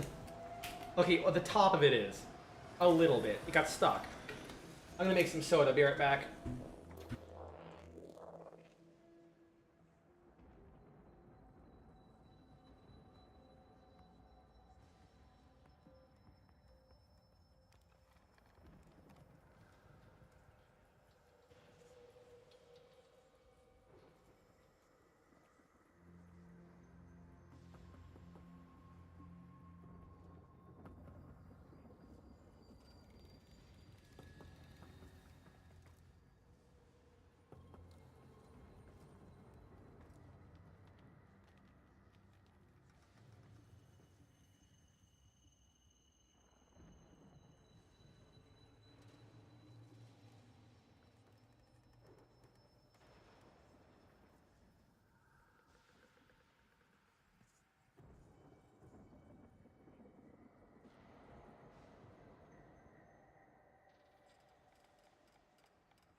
Alright, I'm back. So, I was gonna make a really horrible joke and I won't, because it's actually horribly insensitive and I really shouldn't do that. So instead, I will use the inspiration for the joke to give a little education. So there was actually one really nice thing about the Warframe community is that they actually can what do you call it? One nice thing about the Warframe community is that because this is a very the developers are actually very inclusive. They've bred a very good environment of positivity, and because this isn't a PvP game, people in general are very positive and supportive of each other. And when the community latches on to an idea, even if it's from the smallest thing, from the smallest person, they can fucking run with it and really get into it. And there was one instance that happened about a week ago where someone made a post just basically mourning the loss of their friend in their favorite game. And kind of explaining the situation. Basically, someone named, I'm going to look up the name, Yuri Hazumaki. It was just a random person, just regular old player like me and you. Apparently had passed away from a severe asthma attack while they were loading into this place. So the friend of theirs, I believe it was in contact with their parents, and they agreed to just leave the computer on so that their character, they really loved Warframe, their character was staying here the whole time, right in the loading screen where everyone was. And obviously when a hot, and I think they actually looked like this. This was more or less the fashion of that person. So you had this Araxia just kind of sitting there, and everyone for a week or so until the first hotfix deployed, which ended up forcing all people from an older version out of the relays and had to restart. Everyone basically just they essentially held a vigil for this person. No one knew who they were outside of obviously the very few people, but everyone was just kind of in on it, because it's a person like me and you. We can all kind of relate to the concept of someone we love just suddenly out of nowhere just gone. And there was one scene, there was this one image. I might not be able to find it, but it was basically, I'll put the thing on here and then go back to that area. Can I put this on there? Just a Boltor Incarnon. Oh, but then I have to do all this shit. Fuck. Maybe not. I really don't want to do the challenges. I just want to get it over with. I'll do public. Fuck it. Actually, if I get lucky with Styanax. But yeah, no, there was a scene where it was where everyone everyone was lined up here in a circle, side by side after the hotfix deployed and the person was no longer there, and there was just this empty space here. Something about that, after the hotfix and knowing that that was pretty much the last time that person's account would ever be logged in there, was weirdly powerful. I've been workshopping an idea kind of inspired by that I really want to draw. It's gonna be complicated as fuck. You have no idea how drawing one character takes me about an hour. Drawing 30, I'm going to fucking gut someone. And that's just the sketch. The coloring is a whole different story, and I'd be scared to color it because I'm bad at coloring.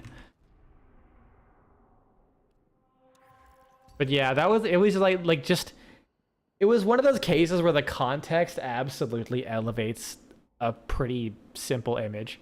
I was like, damn, that's cool. I mean, it really sucks what happened, but damn, that's cool.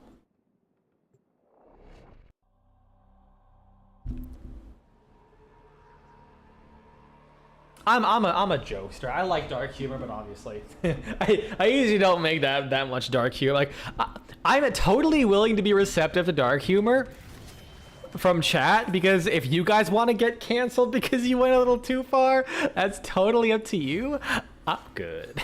I don't want to take a joke too far, because it's one fun thing about being on the internet is obviously you have a really wide amount of people. On one hand, you can't please everyone. I get that. But there are some things I'm willing to like just not do that I normally would. Just for the sake of not having people be too uncomfortable. Beautiful garden where cruel children played. Give me energy. Nobody ever had to grow up. I gotta And kill them. then, one Okay, no, this is damage. Maybe not. Maybe not. Maybe it's not damage. and Oh, that's not damage. We're so fucked. She has no right to my people's goods. We're so fucked, boys. So the survivors. Please give me the armor. Please give me the armor one. That's all I need. he's an Oh, status effects deal double damage. I mean, that's good. I could keep him around as my jester. Oh, poor little thrush. Please don't be survival. Please don't be survival. It's gonna be survival. I know it. It's gonna be survival. I'm cooked. We're fucked. There's no recovering. This is gonna be an instant 3-frame time loss. Runs over. PB gone. That PB just got Jade, dude. The Crucible one. You came here We're pogging? Albrecht's I think we're pogging. The only thing you'll create is a corpse. Yours. I don't know. I've done this mission a lot of times, and I'm significantly less corpsey than you're alluding to, madame.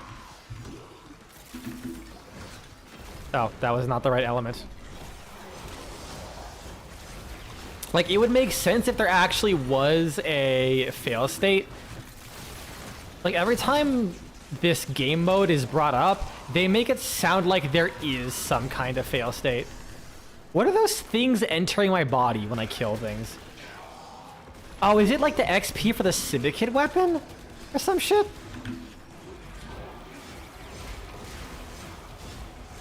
I have no idea. I've like never, I don't think I've ever seen that effect. But I also haven't used a Syndicate weapon in like so goddamn long. Yeah, normally it's like 3% or like 5% or some shit per thing. Here, it's like 9%. Oh no, 19%. Yeah, it's like barely need any of these things. Meanwhile, I could just focus on just yeeting. Yeeting and deleting. Look at that, we're almost done. And because I can use these as like grenades.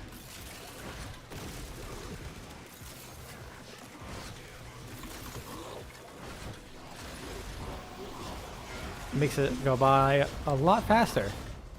Okay, I think these are the last two I needed as well. Last one. Really starting to bother me. I hope I am bothering you. That means I'm doing my job. Why did someone die all the way over here? How did that happen? I'm not going to complain because I wanted them to be dead because they jumped nice talks in AF4, but I think bro just spawned in, had a heart attack, and was like, all right, cool, mission objective completed. You know, I wonder if Hitman is ever going to make a joke where if you take too long during a assassination, your target dies of a heart attack. I think that would be so goddamn funny. Like I like that's it feels like there would be something, some kind of joke about like you're like a guy just killing himself on accident before you even get to do anything if you do something right. Or it just takes too long.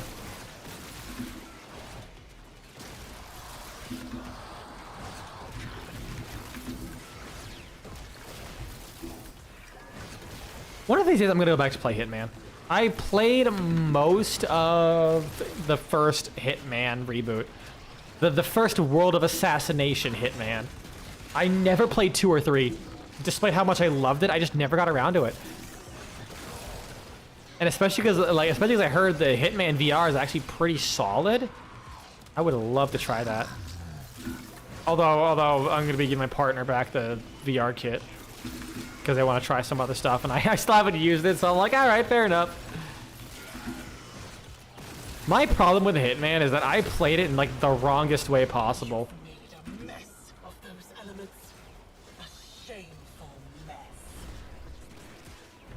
I never did the opportunities. I just kind of like explored the level, kind of like slowly worked my way up to the point where I can like hide somewhere and just shoot the target in the face.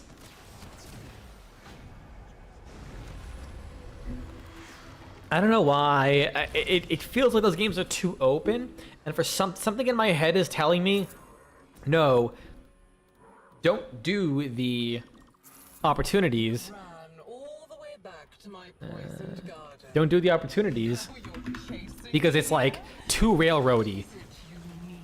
I don't know why I'm like this. I'm like, and the best is I never even played a Hitman game before, so I don't even have like that elitism of, like, I'm a blood money stan. Helping mother. Can you get it done? Oh, I did hit it.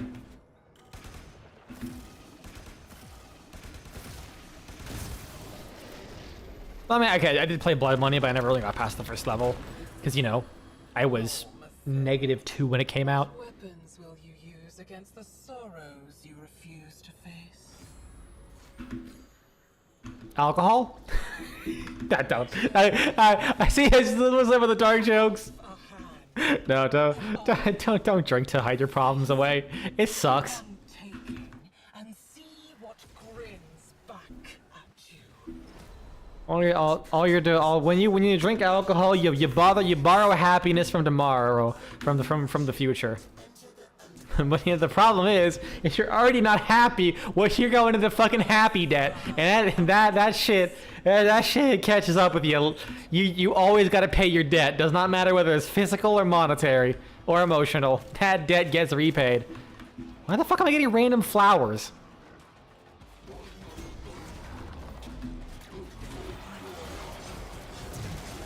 But also, I guess it is easier for me to say because, for me, if I ever drink alcohol when I'm not like doing something social, like streaming or hanging out with other people, I just feel like ass. Like, not even like bad or depressed. Like, I feel like it enhances my like general emotional state at the time. And when I'm like alone, I kind of just like don't feel much. Like, I feel like a little tinge of anxiety and stress, and then that just kind of gets worse. And I'm like, well, this just sucks. I just feel uncomfortable. I have no one to like share this energy with.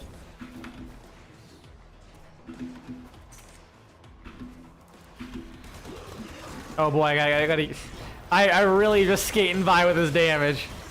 And maybe I will just put this on public. I should have seen this coming. I should have seen it coming, man. Oh wait, no, this is survival. I'm not even actually required to like really focus that hard. I just gotta make sure I got energy and can kill things.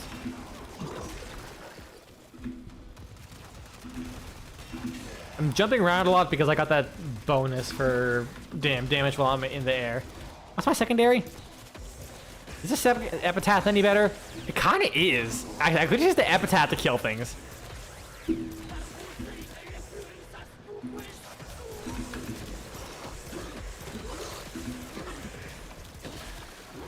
I mean, yeah, that kind of works.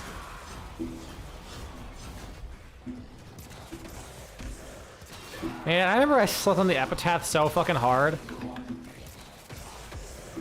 That's not even funny. I was like, I mean, it's a cool weapon. I'm just not a big fan of it. And then turns out it's actually one of the highest fucking single target weapons in the game, on top of being like the best primer in the game, pretty much. Like, situationally best. It's good for applying a lot of status, like a wide amount of statuses in a wider area, whereas things like the Kuba Nuke core are better for applying like sheer numbers of status. Like, if you want a lot of enemies to have a couple stacks of viral, go for it. If you want like a few enemies to have every fucking stack of viral, Nuke core. And also potentially even be dead because the nuke core just kind of slaps the weapon.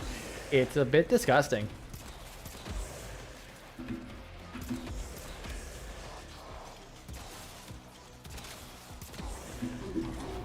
Man, I really fucking hate survival in the Undercroft. It's just a bit butt cheeks. Like 5 whole minutes. And there's no deep arc and media way of speeding things up. Like, every other objective can be, like, my problem is less than this 5 minutes and more that it's just, it's the disparity. Everything I can complete in, like, a couple minutes, like 4 at the most, pretty much. But then this is, like, always 5 no matter what you do, how you do it.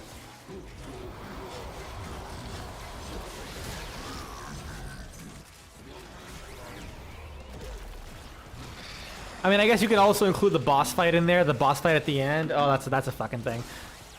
I've actually been a pretty, like, I'm not like I say a proponent, but I understand and I'm not against damage attenuation. But it's definitely gotten worse and worse over the years, and I feel like this event is the event that makes me just say, fuck damage attenuation, just let me delete a boss. I don't care anymore. Because, like, what's the point of this roguelite mode, where you go around, get all these cool passives, I'm about to not be able to breathe air anymore. Fuck it, we ball. Okay, I'm gonna not ball. I'm gonna unball, please. There we go.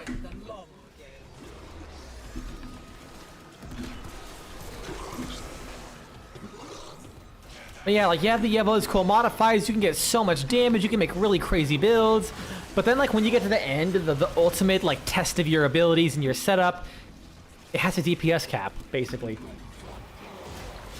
Like, in fact, the more damage you deal, you'll notice you'll notice an even steeper decline in your damage as it returns you back to, like, the baseline. And I'm like, man, this sucks dingle butts. This is awful. What's the point? Like, genuinely, it's like one of the first times I've asked in Warframe, what is the point?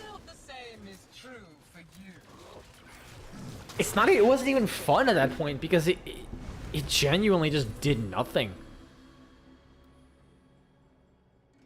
Melee attacks, and I guess the ability efficiency, because my weapons are dingle butts. You want to deny me a place, even here, in the remains of your childhood. Not very nice of you. Lady, if I have to pay rent, so do you. You're trying to besiege the place.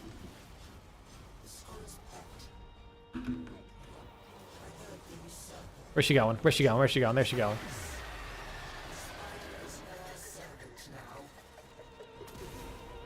It's likely why the event isn't progressing super fast. Yeah. Like, honestly, everyone is so convinced that DE is like putting their fingers on the scale and all that kind of stuff. For the event time, which is like totally fair. They have verifiably done that in the past, as I understand. Even like I think data miners might have discovered that mostly. Oh great, I have no energy. But it actually might. I wonder if DE might actually say, shit, people did not play this event as the way we thought, so they might actually just give us the rewards anyways, or they might come up with an excuse like you know, okay, we made a mistake with the requirement. So we're gonna quote unquote count all of the earned Aureus, when in reality they're just gonna give us the 100%. like I'm calling it. It's gonna be like they'll do that, and then people are gonna say, well, my clan didn't progress at all, so obviously they probably just fudged it. It's like my completely random tinfoil hat guess, because like it really doesn't seem like.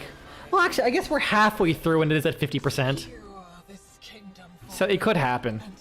Get away from me. There's a stinky aura. I like my energy. Spider. I don't like spiders. Get away. Get away. Oh, cool, he blew up. It's so fixed. Like, I mean, you can speed it up. It's like, if you get survival, you're fucked, because you can't fix that, at least. The rest are, like, pretty quickly, but, like, the boss fight is, if I actually... Fuck it. That's even worse. That's even worse. Great, I'm stuck with this fucking thing. Please, energy. I just need energy. Why did I not bring Vazarin or Zenuric? Wait, don't I have rage? Hold on. No, I don't have rage. Fuck. Well, I guess I'm tankier. Where the fuck are you?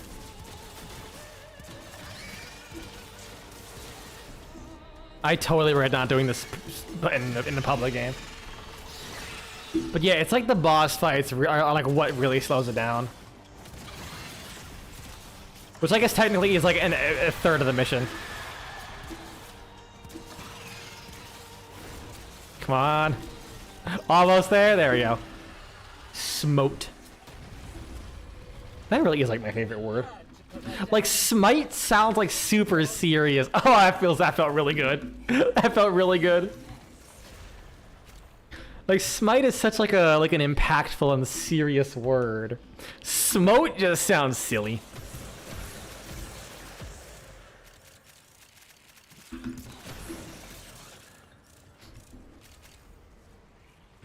Yeah, Roxy is a fun fight, except for the spider phase. Fortified will. Check this out. Styanax with parasitic armor. You see that that number 26%? That's my current armor rating. 500% ability strength. So now I have 702 of my shields converted into armor. I gain 700 HP per that's garbage, really. I gain 21 energy a second and 300 shields a kill. That doesn't matter because I have fucking no shields. And I do like 10,000 slash or 20,000 total damage, and I shoot 59 javelins. Watch me just delete that. Where is he? This man's gonna get deleted. And if I toggle the armor debuff and put it back on really quickly, 18,000 armor. Making Valkyrie look like a fucking tin can. I've been waiting for this. Now the run is saved. We're 17 minutes in. Fuck, I really screwed the pooch on this. I mean, it's still not like, it's still like one of the slower public runs, but Sag. Look at that, 47k. That's like one hit, which deletes them. Oh, and by the way, these guys take like 50% less damage from slash. I just feel like it's worth mentioning. This whole faction, 50% less slash damage. I didn't realize. Wait, right? Yeah, operators do have a crouching animation. You just don't see it because when you crouch, you go into void mode. Where the fuck is it? Where's the thing? Where's the thing? Thing? Don't tell me it's like in the pit. No. Hello, thing? Wait, I'm stupid. Oh, fuck off, it's right there. Really? Oh, hey, Zaw, how's it going? Again. Why not? More energy regen. 27 energy regen a second. I think we ball.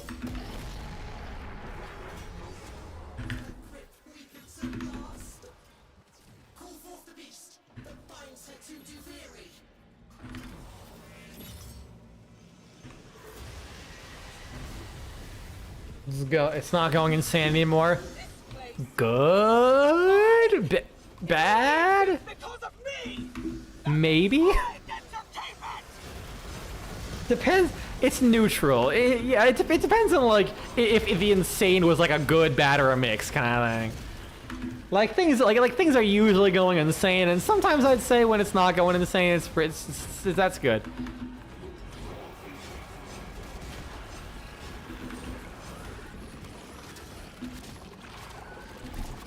Damn, the wall got hands.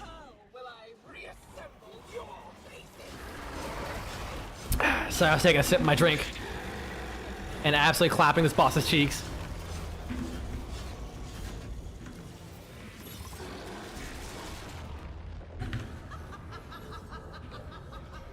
There we go, 21 energy a second. Delete. Delete. Look, that's how much damage you're taking from slash. Oh my god, that's just the slash box.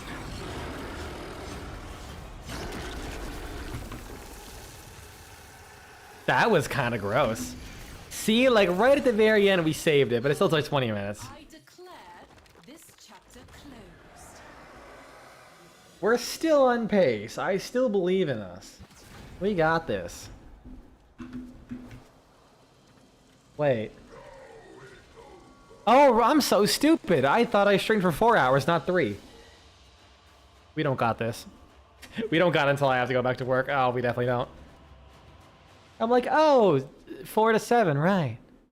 Oh, yeah. Shit. I can't math, dude. I'm so fucking tired. That math just ain't happening in this fucking noodle. You know, I wonder why they call the head a noodle. Like your mind a noodle. Did that come from the fact that your head does look like spaghetti, pretty much, like your brain, because of all the ruffles? Is that actually why?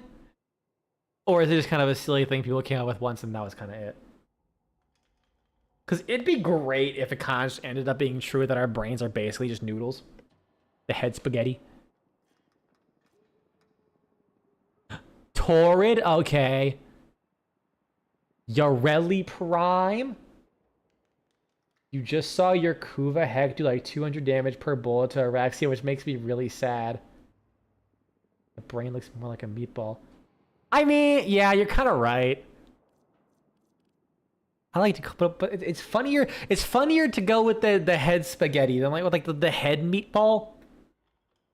I don't know. The thought meatball. It might have potential.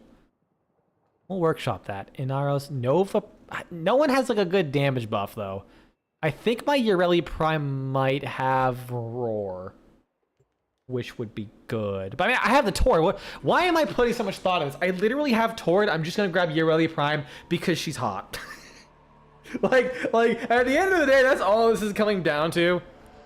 I mean, just look at this peak specimen right here.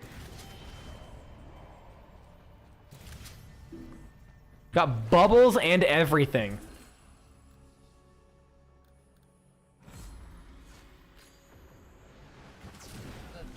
Look at that big shaking tail too. Just 3 of them. Fucking greedy. She's single-handedly stopping all of the Warframes in the last 10 years from having tails. They all went to her. Oh yeah. Watch I get something insane. I mean, that's kind of nut. Oh, I have loyal Marolina. I am sad. Don't tell me you're silent. I want to ride the thing. Ooh, a Sicarus. I like this gun. It's simple. It's like one of the early Warframe weapons. It's super simple. It has I never use it. I kind of think it's garbage before the Incarnate came out, but it has a special place in my heart. I do miss the old sound effect. It sounded more like a lasery pistol. For some reason, it kind of reminded me of like a Star Wars blaster. Does it not kind of look like a Star Wars blaster? I mean, in reality, it's more like a well rod with a fucking. It's like a well rod, fucked a bread tin, kinda.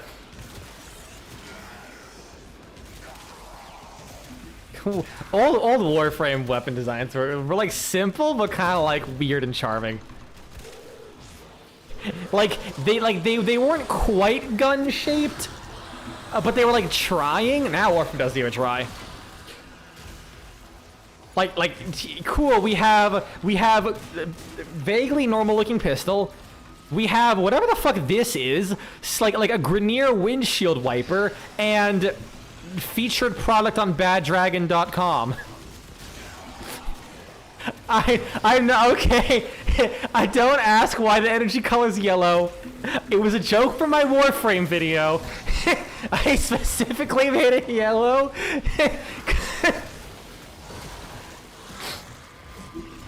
Because the joke was basically talking about how the Torrid Incarnate was so easy. You'd literally just stare at the floor, say, "Hey, look how hard I can piss," and everything dies. So like before it was red, because this is you can tell a weapon for me is like over 10 years old if every color is red. When I was a kid, I was committed to making everything red. I have an announcement to make, Asuka. He pulled out his incarnate ass dick and he said it was this big. I said that's disgusting. And he pissed on my fucking murmur. That's right. He pissed on my indifference.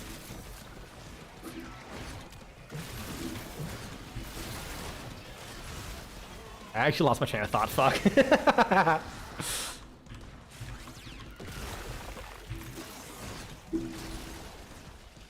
Oh yeah, so I think part of it was like, cause like when I was painting everything red, because like I was like, you know what, it works. It was like a hard red and like a soft red kind of thing. It didn't look good, I know it, but I liked it. And oh, I remember because like to me, like I still kind of think it. But I know I was wrong back then, but I always thought like Valkyr with the Bastet helm kind of looked like a dragon and not a cat. I mean, it's literally called Bastet. It's just because the way like the ears were shaped and pointed backwards, like more like horns to me. And like the head shape was like more slanted than cat-like, but obviously that's just Warframe being weird, you know.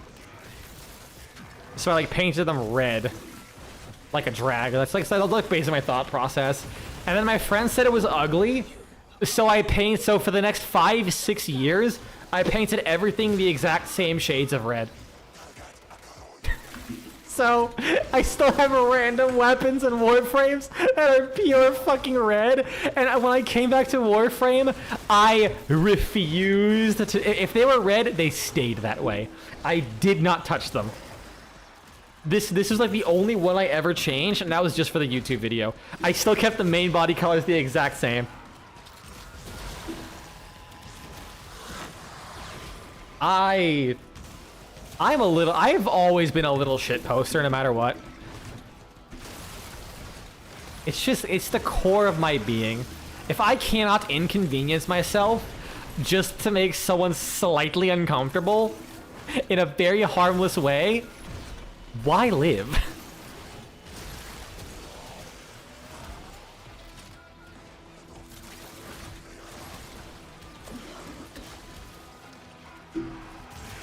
Okay, where's the cold ones? Oh, there they are.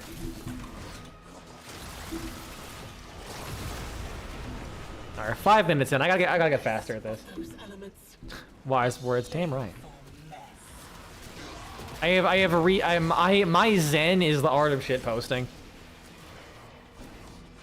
I have like my philosophy these days is people like to say the absurd. I like to do the absurd. If I say something, I think this could work. Let's see how it works. Actually, it'd probably be really bad because it only get like 6 damage. Haven't you figured it out yet? Yeah, that actually adds like nothing. Because like a lot of people say, oh, I'm gonna do this, I'm gonna do this. Me, I don't like to talk unless I would be willing to back it up. And as I've mentioned, I've made some promises I'm regretting, but I'm gonna do them one day. It might take years. If I say I'm gonna do it with conviction, it's gonna get done. Because that's funnier at the end of the day.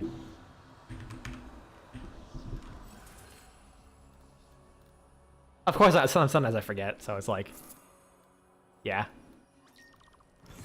But if I don't forget, it gets done. Hack off a hand, an arm.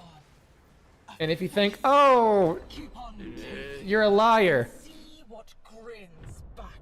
I have like $200 worth of fabrics and sewing utensils that I only have because I said I was gonna do something. And then I learned how to sew to do it. The foundation is crumbling. My will floods. I one time after work. Flail away. Oh no, I've posted this here before, most likely. I'm almost certain. Oh, like some far off stream. I said, I popped into a chat and said, guys, I hadn't slept in 36 hours. I'm working a 12-hour shift today. This is when I was working at Arby's. I hate myself. Order food for me. And someone said, I think they said order nothing. And I said, that's lame. And then someone said order everything. So I literally took the longest sub roll we had. I put every single sauce, every single meat, every single cheese, every single topping, all on one heavily toasted, open face sub roll. It was like 8 inches, like 7 or 8 inches, and all that. It was fried chicken, roasted chicken, corned beef, brisket, turkey, roast beef. It was, let's see, lamb. It was shaved lamb because they have the Arby's Greek gyros. I don't know if they still have them because they're cutting costs, like by downsizing the inventory. Then for the sauces, it was barbecue sauce, mayonnaise, garlic aioli, like basically just garlic mayonnaise. Red wine vinegar. Ooh, there it goes. Let's see. Honey mustard, spicy brown mustard, Parmesan peppercorn ranch, tzatziki sauce. What else was on there? I don't know what sauces we had at Arby's. I think that's about it. Then for the cheeses, it was smoked Gouda, it was processed Swiss, Big Eye Swiss, it was cheddar, there was a cheese sauce. I think that was it for cheese. Then for the toppings, it was jalapenos, sauerkraut. I've been saying this for so long. It'd be really fucking funny if someone just joins in for the last minute. I'm just randomly listing off toppings.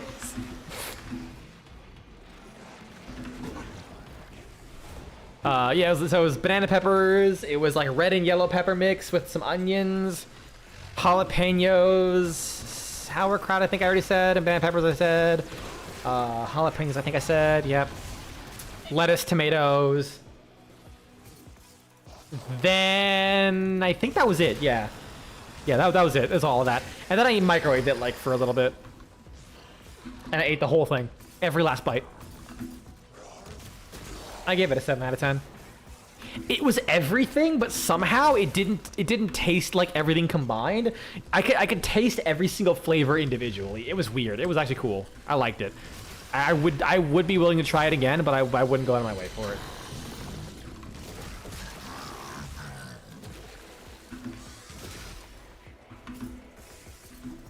I actually want, like, I did the same thing again with another sandwich.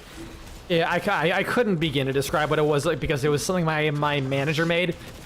He was like, totally expecting that to taste horrible. I did too, but I was in for the ride because okay, I will say, I am a human trash compactor. Okay, like my favorite food there was, Red Ranch. Red Ranch, yeah, they had Red Ranch too. So it was we had a Polynesian sauce that for our sandwiches, and it was also on that. Sorry, I didn't see it pop up in YouTube chat, Stuart. How's it going? Did you know that? Just walk into me, just listing off random fucking condiments. Down to kill the tech rot in my lungs. Yeah, so he was like, and I'm gonna put on a funny voice because this guy was a character. Sleazy guy. Only person I'd ever like actually publicly diss because he was actually kind of a pretty horrible person, but he had like a really nasally voice that everyone just called him Squidward. Because it was just like, a really, because he basically just sounded like fucking Squidward from SpongeBob. It's even funny because he was a fast food manager. And he was like, so, what would you have for lunch? And like, I don't know, I'm kind of thinking, if I make it something, if I order you something, what would you eat it? Like anything? And I said, if it's free, totally. Slap some shit on there and I'll fucking eat it. I was like, okay. and he orders like a fucking like habanero pie, like pineapple, habanero pineapple Hawaiian sandwich. So it had like Hawaiian roll with like a fried chicken patty, habanero barbecue or habanero pineapple barbecue sauce, like banana peppers, literally half a pound of sauerkraut. He put extra sauerkraut on that thing, and like a bunch of other sauces. Ate the whole thing. It was actually pretty solid. I liked it, kinda. It had so much salt, I'm not even joking. I was in pain the next day. Like, if I like turned my head too fast, or if I like turned it more than like a 30-degree angle, it felt like something was grabbing my carotid artery and like pulling my head back to keep it pointing forward. Like, I don't know what could have been in that sandwich. I think it was genuinely that salty that it like fucked me up a little bit for a day. Or he tried to poison me unironically, and you can't kill me. I'm too pure for this world. My body is a machine that converts toxins into shitposts. But yeah, that actually did kind of feel like ass. Like, okay, I felt fine outside of like the random bits of like my neck feeling really strained when I turned it. Which could very well have been a muscle spasm from all the salt, but fucking I don't know, man. I've never heard of someone who like in one sitting could eat so much salt that it actually like causes a physical problem. But anything's possible. I would still eat that sandwich again though. I would do it in bites. I got up to some shit when I was working in Arby's. Another thing I committed to was was my coworker was telling me we had these like ghost pepper sandwiches, and I said, I bet I can have that. And she's like, it's really spicy. You sure? I'm like, yeah, I totally could. In fact, did you know that capsaicin binds with alcohol? I believe that's how it works. It binds with alcohol. So if you were to drink, or if you take anything spicy with alcohol, it actually amplifies how much of the capsaicin like your body can like properly taste. And I said, I'm gonna buy this. I'm gonna go home and I'm gonna take like a shot of vodka. And she said, don't do that. That's a terrible idea. And it's like, I'm gonna do it. I bet I can take it. I did it, and she just randomly got a text from me at 10 p.m. It's literally just 2 words. I regret everything. And she was so confused. And I told her that I took a shot of whiskey with 1 bite. Oh my god, it was so fucking spicy. I have uses for deal breakers. I'm not weak to spice, but I'm also not that strong at spice. I think I had to take a break from that sandwich. I think it was like the one thing I didn't fully eat. Like, I think I took a break from it, then went back to it. Because that sandwich was honestly kind of ass. It was nothing but pure spice with like no real flavor to it other than just hot. Oh, thank you for subscribing. Hair guy. Sorry. I have my monitor in such a weird position. I have to like I'm not even joking. Every 10 seconds, I'm bending my neck a full 45 degrees because I don't have enough desk space for a second monitor. My second monitor is a 22-inch drawing television that's like sitting on a folding chair. My neck tends to hurt after like 5 hours of streaming. You know what? That person doesn't have as much damage attenuation. I'm gonna go over here. They're more fun. There we go.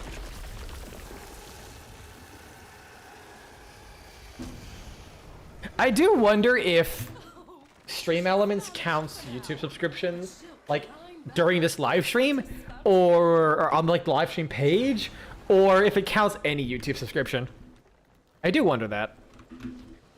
Because I think it only counts YouTube subscriptions that actually like would give me a notification, because you actually can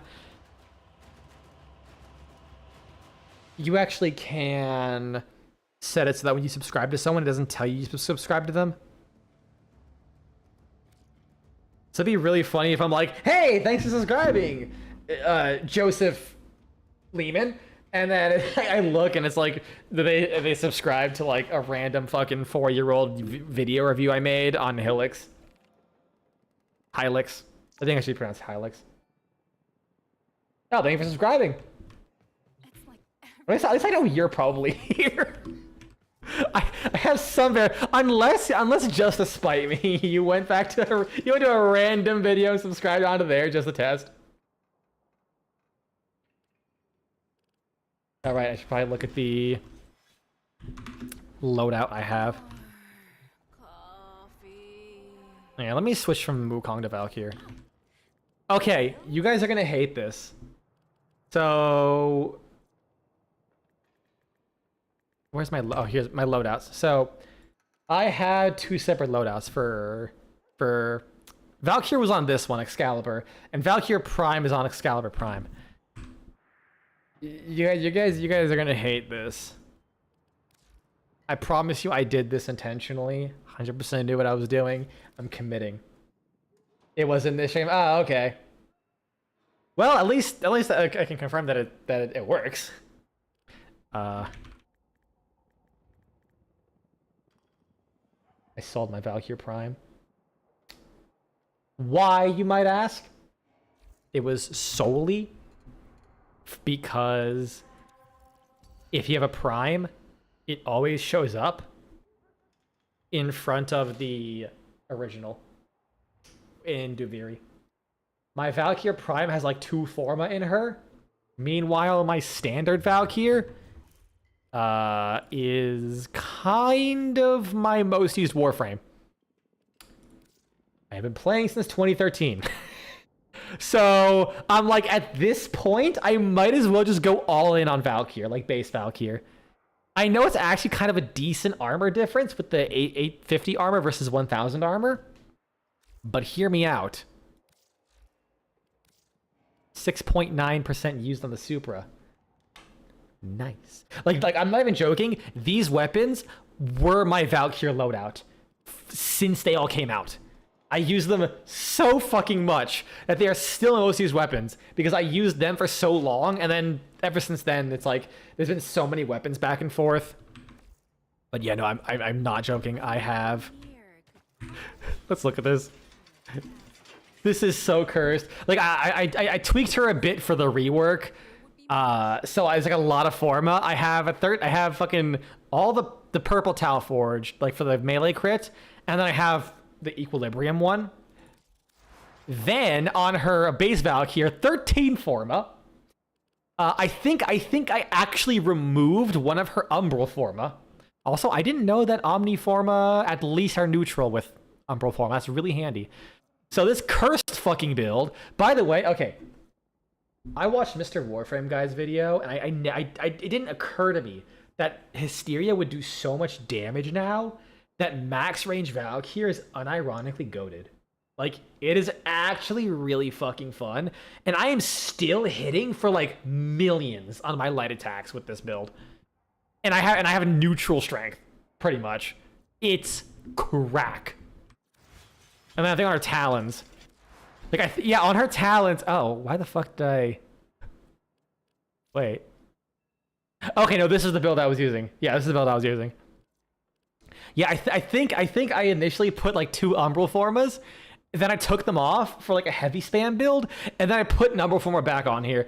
I'm crazy. I don't give a fuck. I do not care. Promise you'll never lose the remote.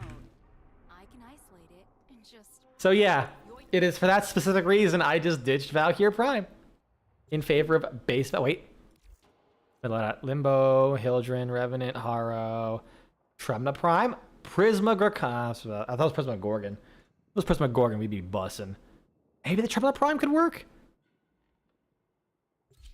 Fuck it, we ball? Yeah, fuck it, we ball.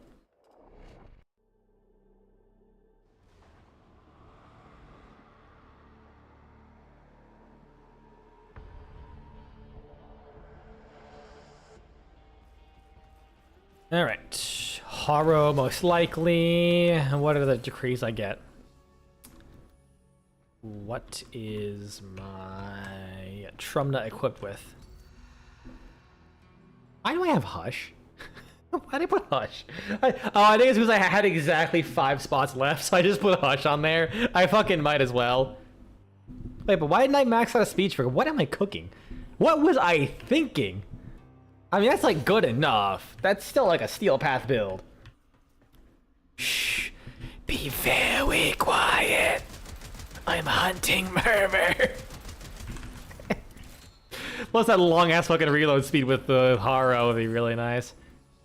Ability efficiency, I'm Haro, I don't have to worry about that really. Jump higher and do more damage. Everything else, I'll just let it roll. Of dust. MR20, what's most used? I'd be interested to see that.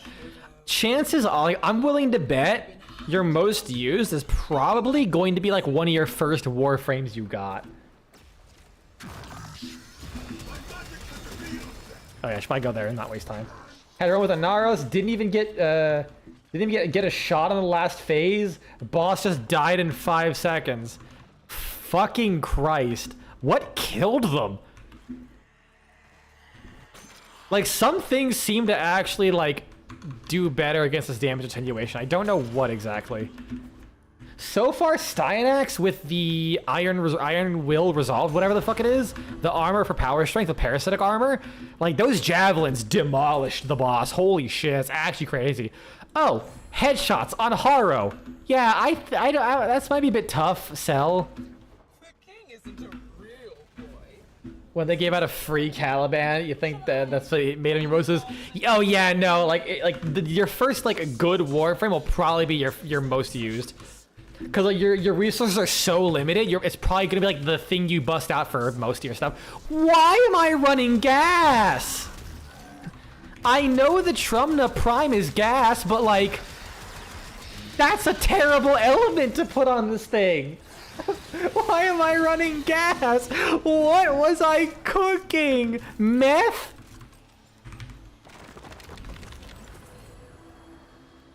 I'm in charge now, Thrax. Deadly momentum. You're done. 2 identical souls raised. Man, I'm so glad they gave out a... environment. I still think it's crazy. Don't get high on your own supply. The only thing Haro gets high on is the power of God. Oh, I think he keeps whipping himself. Whipping himself.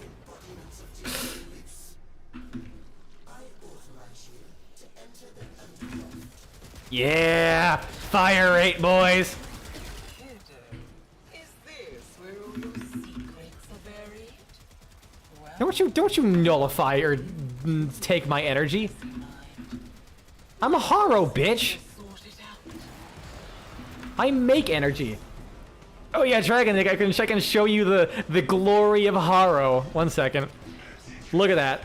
50 energy, like 60 energy, 68, almost 69 a kill. Get a headshot. 272. And then if I just start gunning people down, fucking hit the high score. Goddamn combo meter popping up all your kill feed and shit. Thoughts on Araxia? Dude, Araxia's fucks. I love Araxia. Like, she's not amazing when you like really think about it in the context of other Warframes, but she is damn strong.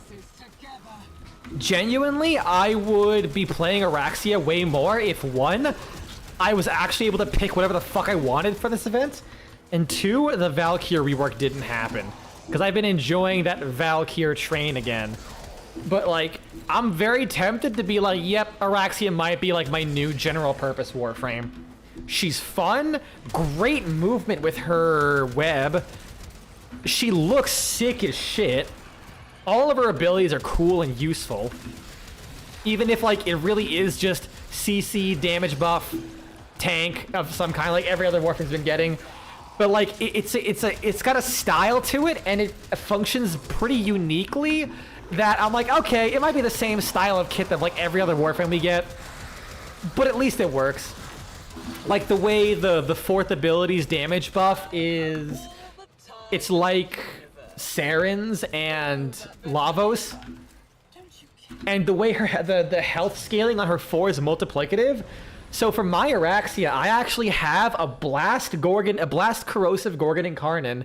Her 4 makes it crazy good, and the blast is there for the blast is there for topaz shards. So when I get 200 kills, to like 225 kills with the Gorgon Incarnate, like not the Incarnate form, I just like the big Daka, I gain like 17,000 max HP. Excessive. I don't have any armor scaling outside of whatever the fuck it's called, health conversion. Do I care? No. No, not a... Wait, is the gas carrying? Oh, I think the gas carried because of the alt fire. Also, the fact she can mercy kill with her 1, allowing you to instantly kill Dedicants and Babaus. Don't be jealous of Mwah. Mercy, kiddo. I'll still wear Like, your face. I'd mercy kiss her, that's all I'm saying. I can be your father, Can a spider French you with those mandibles? your lover, your friend. I'm not posing this. I'm not posing this as a hypothetical question. I'm posing this as a hypothesis that I will be testing. We will be doing the scientific method on this shit, Is all except on her. Wait, if I just press 4, how much damage is she gonna do to me? Not too much. I actually a fair bit.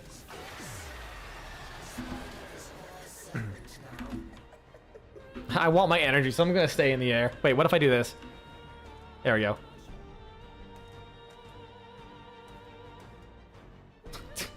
Get away from me. Wait, where's the spider? Oh, because I haven't touched the ground yet, so it's like not even doing anything. Is he... Where is Araxia? Oh, wait, no, now that one's activated.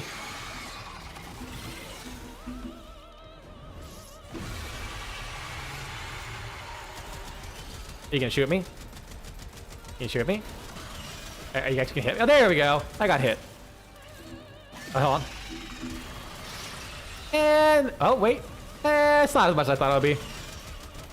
Still good damage. Come on, my beautiful scuttler. Secure Eh. this kingdom for me, and I will Funny thing is, your old master never did.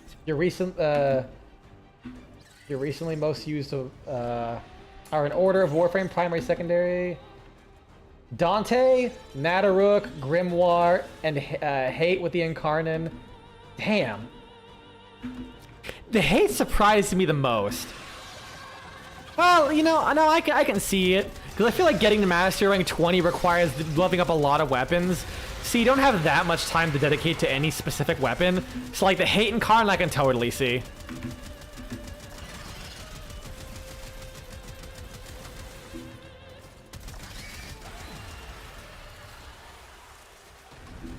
Dante does surprise me. Had to put her down. Because I imagine you probably got to, Doom what do you call it, Whisper in the Walls much later. And it still ended up being your most used Warframe, unless you bought it early. Reroll that. Ammo efficiency. Do I do cold damage? I don't think I do. Do I have the on crit cold? No.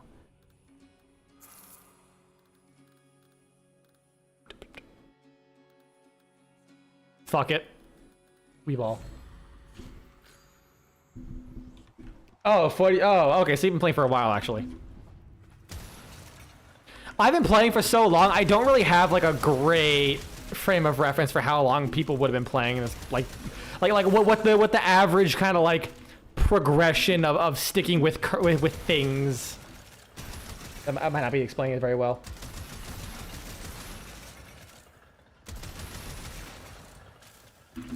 Like I don't know what it's like to be a player who's more like new with the pace of Warframe.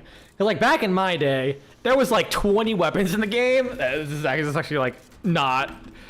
It might be an exaggeration that there were not that many weapons. So you can relatively quickly get all the weapons after like a month of playing, and they would release new weapons every single week. So you'd like get a new weapon, max it out, maybe you like it, maybe it's better, whatever. And then you kind of just like wait for the next weapon a week later.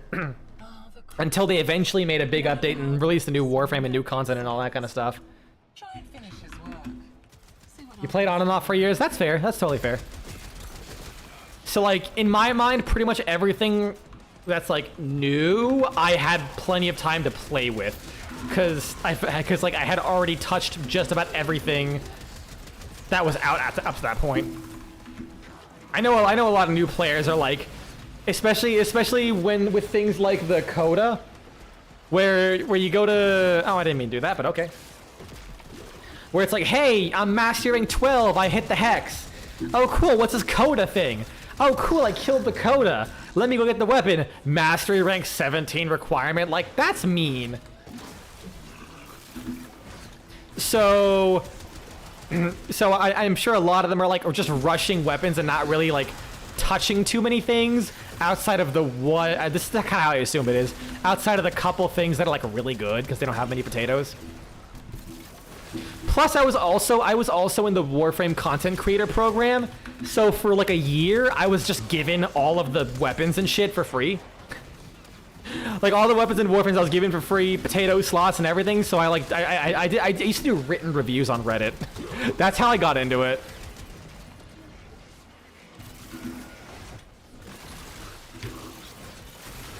Because I think someone used to do that, and I took over for him, and then they transferred the partner program over to me. And then I actually eventually stopped as well. We started when Zephyr was new and being excited for Plains of Adlon. Damn, man, how that social security holding up for you? Woo, because my back hurts. Yep, it's doing good for me too. I started basically the week of open beta. Okay, maybe not that early. It was at the tail end of the Fusion MOA event. Back then when the entire you're one of those players, Dragon? Yeah. Back when events were like, hey, we added a new enemy. Kill one of them to get a reward. And like kill like 100 to get other things. But I literally could not progress up to I literally could not progress up to the planet where Fusion MOA started spawning. So I could never get the 100 kills required. And I believe you got a Frost Prime blueprint as the reward. Not like the parts, just the blueprint. And I was genuinely worried that the Frost Prime would never come back again, because that was like the first publicly available Prime. Like other than Excalibur, which is Founders, that was the only Prime. We didn't even have the Void yet. We literally had Prime, like they were giving us Primes. I think they distributed the rewards the same update that Primes came out. I could be wrong. It's been so long. But yeah, no, like, we basically were having Primes before the Void where we actually got them in. But I think they eventually said, like, yeah, no, it's not exclusive. You'll get them. And then they added, like, the Frost, Latron, and Reaper Prime. Yeah, I'm old. I've played almost entirely during that time. I did take like a break between. Ooh, what was it? I want to say it was like I took a break on like the Varuna update, and I left like 2 years. No, so okay, I took 2 breaks. It was that one, and then I forget when I had like some stuff that was going on that I had some bad associations with Warframe at the time, so I like really wanted to avoid playing the game.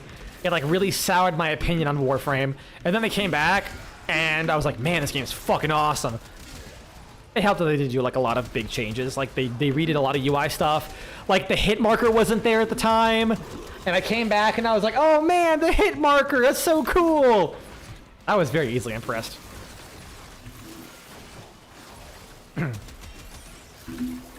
Yeah, no, for how much I love Warframe, be surprised that I like literally just hated Warframe for a while. Like I genuinely had a disdain for Warframe.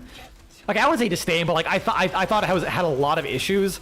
But then Rebecca's team took over, and I'm like, it's been peak from here. Like Mount Everest and growing. Your most user Neja frame is 32.3%. The Piss Gorgon. I know it says Prisma Gorgon, but I also read that as Piss Gorgon. The Pisma Gorgon. The Tenet Spear X, 32%. Broken Ward, 28.8%. Damn. Yeah, if I had the Prismagorgon at the time, it'd probably be my most used. But the Supra was just so good, man. I don't know, Heat Aura. Too late, kiddo. This is how the story I like how I've been using any of my abilities. 15 minutes. We're pretty much on par.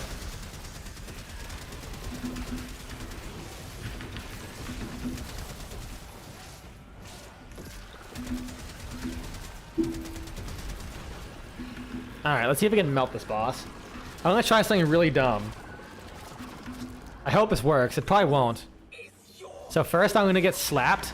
Hit my balls. What the fuck? This is like a level 40 boss. Eat shit. What? That's not okay. Really? Man. This is why I hate damage attenuation. I literally farmed 5 kills. I tried the right position in order to like make sure that attack was like bouncing in between his nuts and doing a lot of damage. And then just like this does more. Biggest damage attenuation. Steve was great with concept for the game, but became obvious he wasn't playing Warframe. I think the problem was more like Steve was like designing a live service game with the direction, like the not direction. How do you describe it? He was designing a live service game, but not treating it like a live service game. In his head, he was making the game he is gonna make. Like that. That's all. That's what he had to do.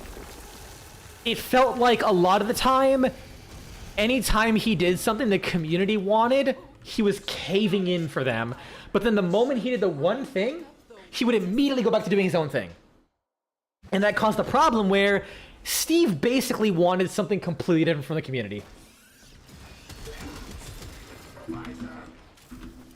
And that kind of put Warframe in a mess where we're essentially constantly adding power because we have to keep advancing the game, we have to keep adding new stuff, and they add stuff that I guess that either intentionally or unintentionally is insanely powerful. Now there's a new baseline, and Warframe players after started more and more not liking their power being taken away, but Steve didn't like that. He wanted the game to be slower. So it was basically like the Warframe people wanted was just Steve acquiescing and just pulling back things. It was such a fucking mess.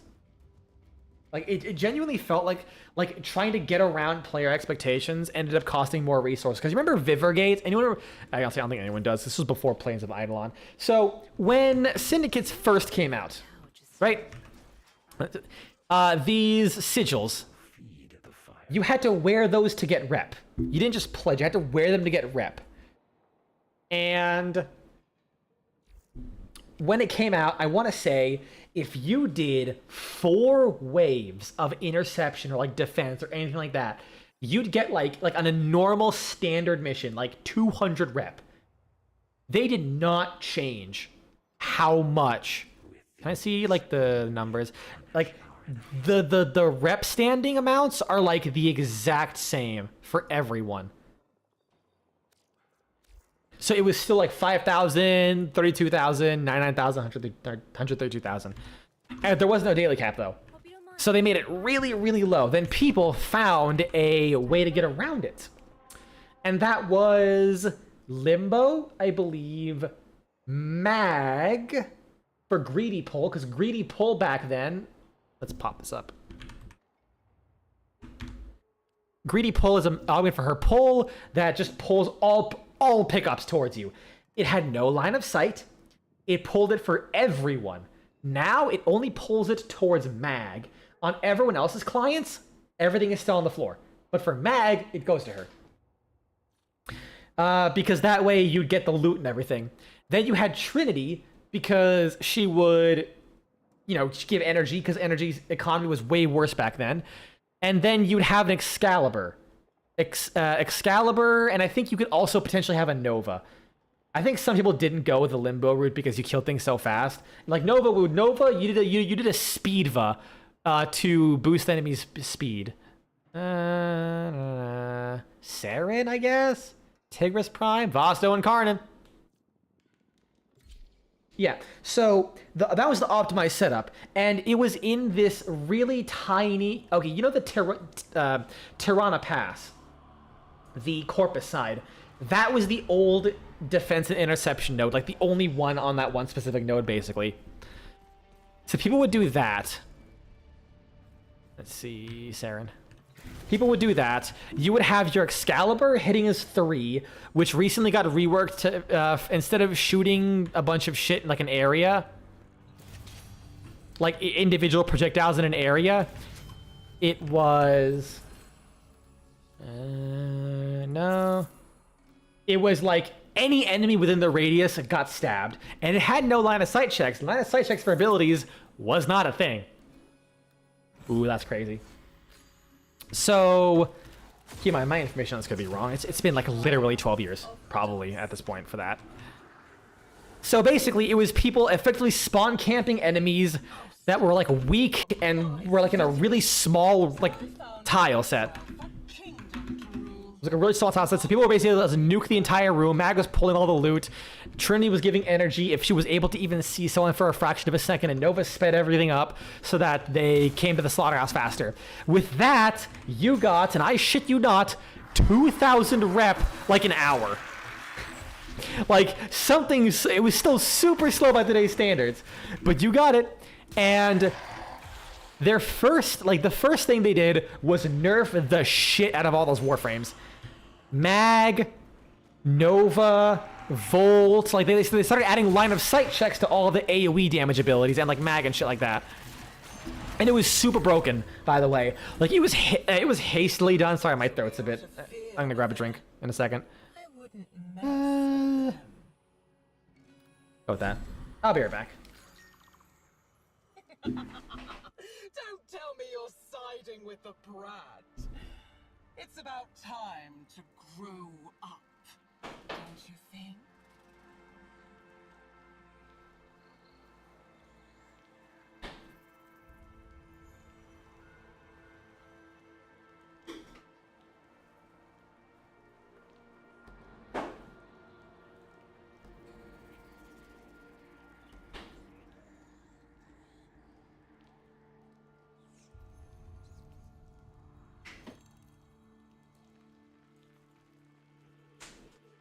Refreshing.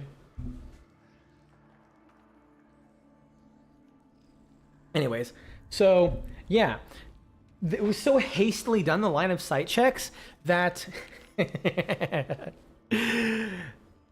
I recall correctly, I believe there were reports that if an enemy wasn't facing you, they wouldn't count. So you could literally radial blinds, like you could try radial blinding someone, but because they were turned around, they wouldn't get blinded, which makes sense, I guess. But also, like, if they were not facing you, you could like use like the power of magnetism to give them cock and ball torture, and they were like, no, I don't see you. You don't exist. It was so stupid.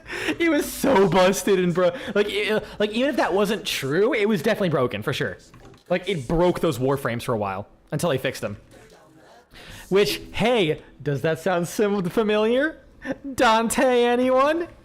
Yeah, that DE likes to do these things. It's different DE, but same kind of stuff. But yeah, no, and you wanna know what else they did? So you know how everything in Interception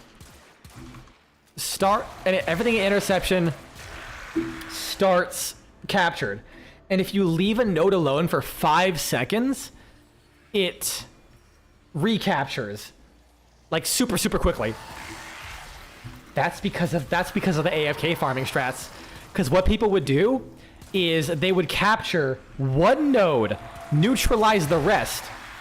And because all of the enemies would die, they would like immediately after spawning, pretty much, they would never have the opportunity to. I would never have the opportunity to capture a node. So, like, the goal was not to finish the mission. It was to be there as long as possible and farm as much shit as possible. The fuck fucking like the fraction of a scream before they shut up.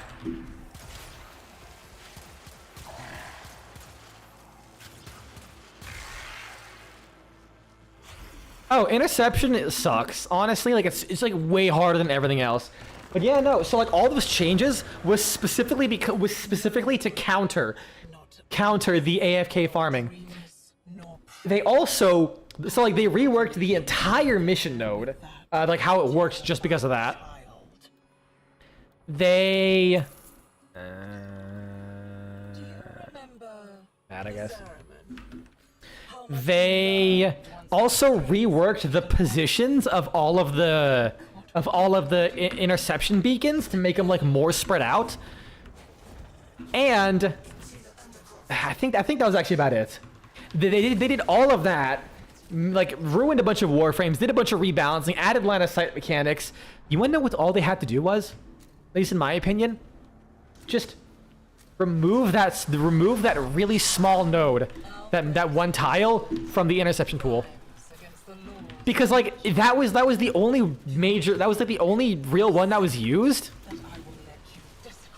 Because it was so small. Like it was by far the smallest the tile in the game. Nothing else could compare. So it would be, like you probably could have done it on other ones, but I believe it was just much harder.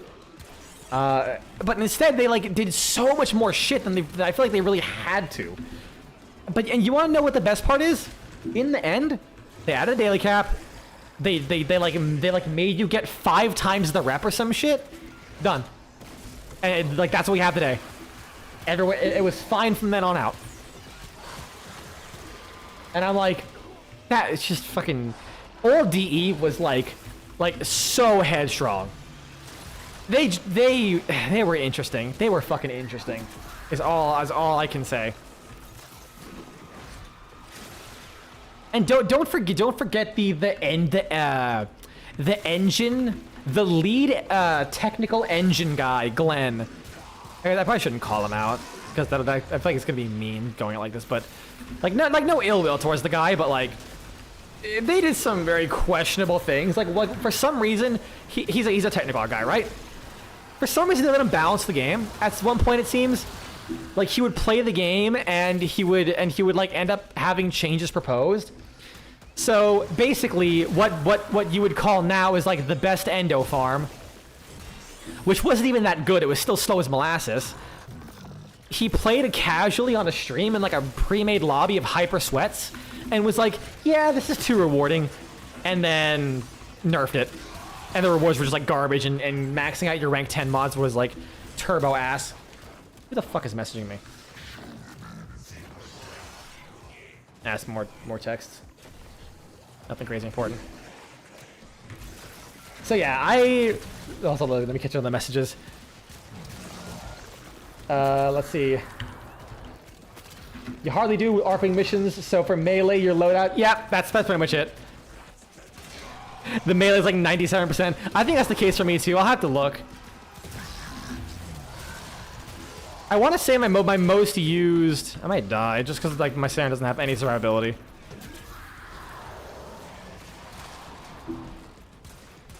Prior to Whispers of the Walls, your most used was Octavia. Not a bad choice. Not my personal pick for favorite, but yeah, mine was always Valkyr. I think before that it was Nova. Like I was a huge Nova main. Oh my god, I was a Nova simp. I discovered so many stupid techs with Nova. Like her antimatter drop. I don't know if this ever got changed or re-added or whatever, but her antimatter drop was like a physical object you could walk with and it was interact with. And because it was like slow enough, you can shoot it on a ledge and then walk forward and jump while like looking up slightly. Like you like a swooping motion with your camera to control it. And if you did that, you could walk on her antimatter drop. You can walk on it like you can like walk on it and even use it as like an elevator. Like you could just fly with it. It was super finicky because it didn't like take you with it. You just had to keep walking, and you would slip off it eventually. But it was like super fun to do. I called it antimatter bending because I was watching Avatar at the time because I was literally a teenager. I also found out that there was like no damage cap on the damage that antimatter drop could absorb, and because it multiplies the damage, if you had enough energy and efficiency, you could just take antimatter drop, keep shooting it into the floor, and the damage would just exponentially grow more and more and more until you ran out of energy. But you were basically walking forward, looking at the ground, pressing 2 constantly, because back then you could have multiple antimatter drops out. It wasn't like now where you hit 2 once and then the other one just slams into the ground at like Mach fuck, which is really fucking funny. I love it now. But like that was a really funny tech before they added a damage cap.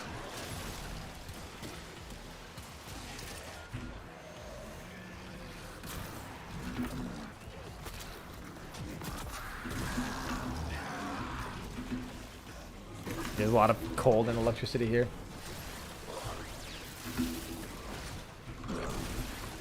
I will say I definitely did not discover the negative strength tech though.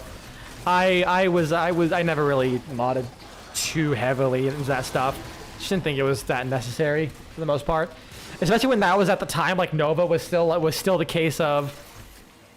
No, actually, I didn't play Nova when she got her like first kind of like soft rework, because back in the day, Nova was you press 4, no line of sight check, every enemy 2 rooms over was instantly primed. You shot one guy, everything in the entire like anything that was alive died instantly. That's the Nova I played. I didn't quit her because of that, but definitely was a fun reason I picked her up to be like a kill-stealing Carl. A shameful mess. We used to call people who would like hog hallways to kill things hallway heroes. It was so funny. That was a different time, man. They were worse times. They were much worse times. But there were times. Every 5th shot. Yeah, we could do that one. Dante set the bar for how busted a new Warframe get. Yeah, no. The best part is, like, I loved the people complaining about nerfing Dante would demolish him. It's right there. What the fuck? It's so easy. People were like, oh, you touched Dante. He's ruined. He's such a garbage Warframe.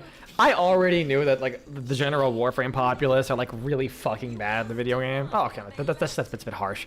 But, like, they don't understand the game. I'll put it that way. They don't understand the game and how actually busted he was. Like, the fact he's still, like, one of the most used Warframes, I believe, from, like, last year's stats, when he wasn't even out a full year. Might as well. When he wasn't even out a full year. Your friend. And he's still busted. Like, he's still really fucking strong. With his nerfed overguard generation and line of sight checks is like, come on, people.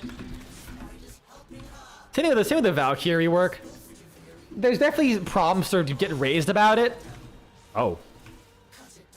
I just yeed and she hod.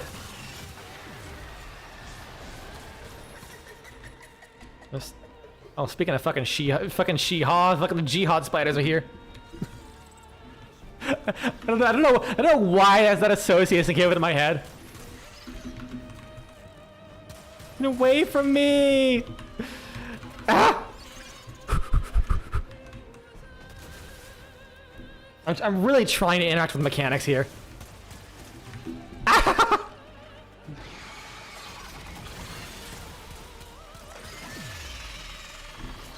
Oh, I can just roar.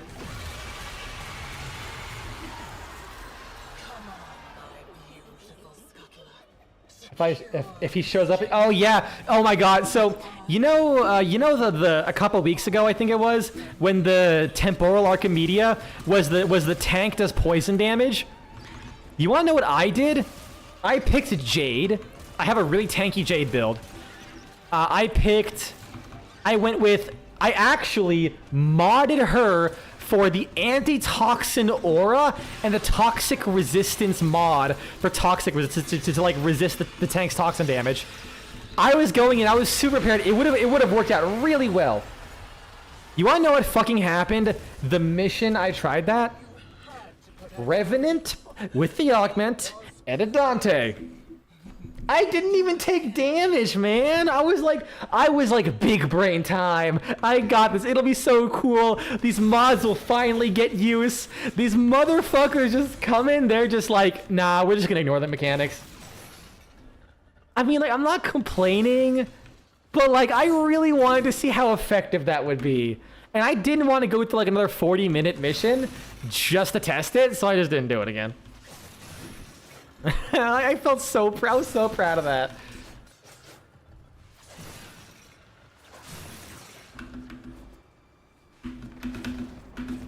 And honestly, even just a Dante Spectre. Like, you have a Dante Spectre and you can feel how much easier it is. It's crazy. Can we get like can we get a salute for Kalervo for releasing in such a dog shit state? Because Overguard, when he came out, didn't have gating, if I recall. Crumbling. My will. I wasn't around during that time, but as I understand, when he came out, Overguard was just extra HP. It was overhealth. It wasn't actually like a unique gating mechanic to it. And because of that, Kalervo was so dog shit that when they added that. Like, had that not happened, I think Dante actually would have been in a much worse spot. Because the fact he gives, like, Overguard over time basically means if you get a kill, you are immune to damage for 2 seconds. Because even if your Overguard keeps breaking, you're constantly regenerating it like Arcane Aegis, which is stupid. Oh, it's already full. Only sad when there's a Dante in the squad, but they never cast. Oh my god, yeah. I love that. I love it when someone's like, I think I had that. I forget. I think it was like a Dante or no, I think it was a Wukong or a Revenant who just didn't use his abilities and kept dying. It's like, you're Revenants. Why are you not using Mesmer skin at all? Like, Revenant players so fucking brain dead, they literally forgot that Revenant has to press 2 once to not die the whole mission. Yeah, I've seen some people do some silly things. That made me question, like, he's probably high as fuck or something. You just kind of like not even think about the game. It's like, fair enough. But it's always funny seeing like, yeah, this is the brain dead turbo immortal Warframe, and it's like the only person who dies. Okay, can we just point out that these birds are not like fancy Duveria birds? Those are just regular ass like Plains of Eidolon birds that got sucked into the void somehow. I feel so bad for them. Kiddo, you are trying so hard. I think another Warframe I really like seeing in EDA is Jade as well. Because that shield, it's either a shield buff or the damage buff when your guns are like not that great, and her like massive armor strip. I love Jade. Like, it's crazy how versatile she is for having such basic mechanics.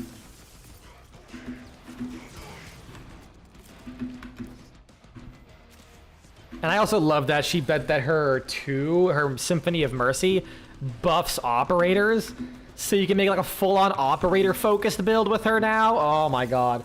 Like, you kind of could beforehand, but it definitely was slow. It's like really good for Last Grasp, but like as like a dedicated thing, garbage. Like, it was too slow. But with Symphony of Mercy, ooh. And that's before her armor strip and her like one, which you can just like leave around pretty much while you're in operator mode. It's super fun, surprisingly. I think I spent like a solid 2 weeks playing as operator exclusively.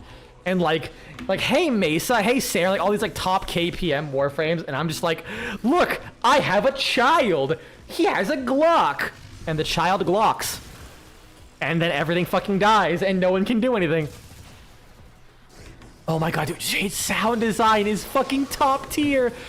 Like, it did not surprise me when, I think there was the Tactical Potato interview, or is that him or Brozime, where I think they asked about like how they designed some Warframes, and they said Jade was one of those Warframes where someone had a design that was so good, like they believed in it, they made the Warframe first, then the abilities.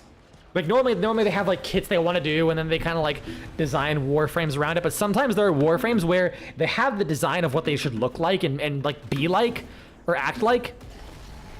Then they, what time is it? Oh jeez. Okay. Maybe I'm like kind of just like gonna do it in multiplayer just 'cause I'm kind of spaced out half the time and being slow.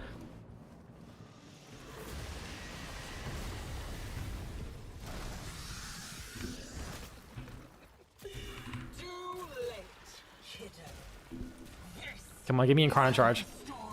Damn it! I do too much damage. I can't get my Incarnate charge. I need legs. But yeah, Jay was one of those Warframes where they were like, okay, we have like, this is a fucking fantastic design. We have to like design this Warframe first. And then they made the whole quest about it. It's like, yeah, it speaks for Jade's like sound design, art design, her abilities, like how the abilities play. As far as like Angel of Vengeance kind of thing. Woo! Woo! Tasty! You've yeed your last ha, motherfucker.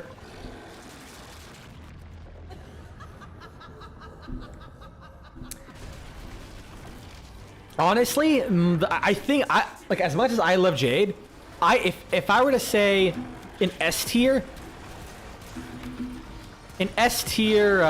sound design though. Where's the head? There it is. Baruch. Baruch has some, oh my god, such good sound design. I hate that I don't like Baruch, but his sound design is just, mwah. Oh, she's banished for now, but she'll climb back up the water spout again.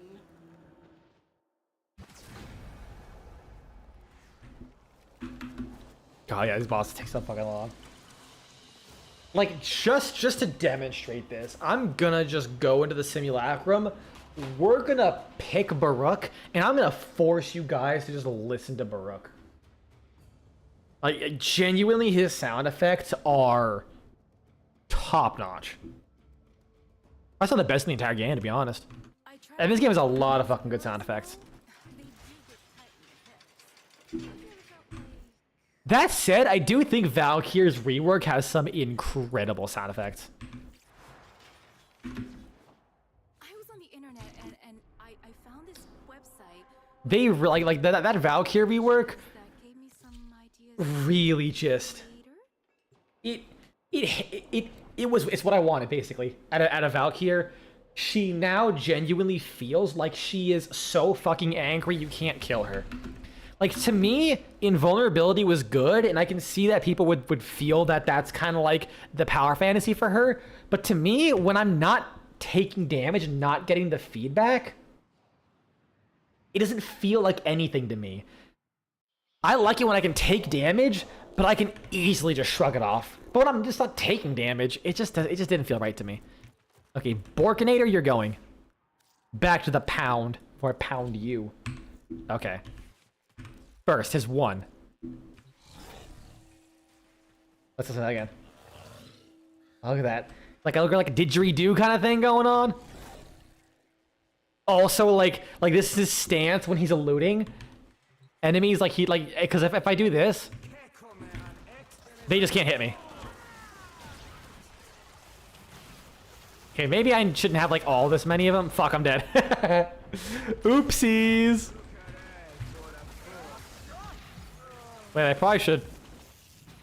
Well, I guess this is it, guys. I'm fucking dead. Wait, like I could just... Can I kill one of them? Just come back to life real quick. Nope, I'm dead.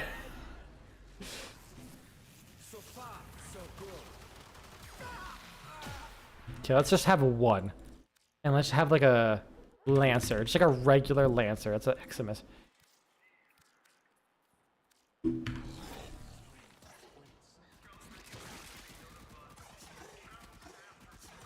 Just listen to that. And like the visual effect, because like elude is when you're not attacking, bullet like attacks just like bullets go right through you.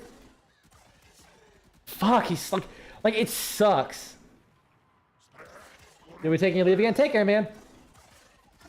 Yeah, it's like he sounds like native instruments. That's exactly what I've always thought of it as.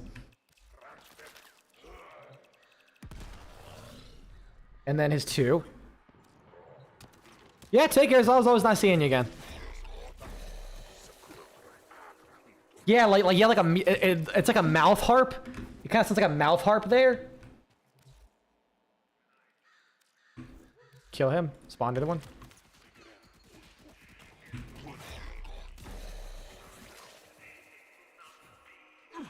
Okay, there's no sound effect when he actually falls asleep. And then his 3. Yeah, dude. Okay, I had to spawn like more enemies for this. You have taken damage and shrugging it off. Garuda the Blood Altar. You fucked up. You fucked up. Don't get me started on Garuda. Oh my god. So I love Garuda was actually my single most used Warframe. Like not like in terms of playtime, but like I played her from like exclusively from her release in Fortuna all the way up to her rework in Angels. And oh god, yeah.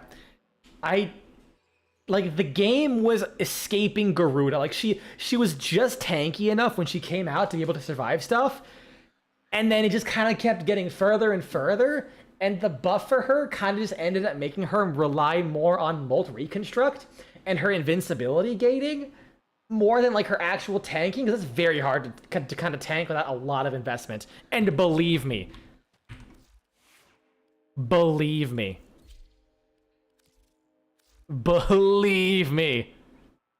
investment.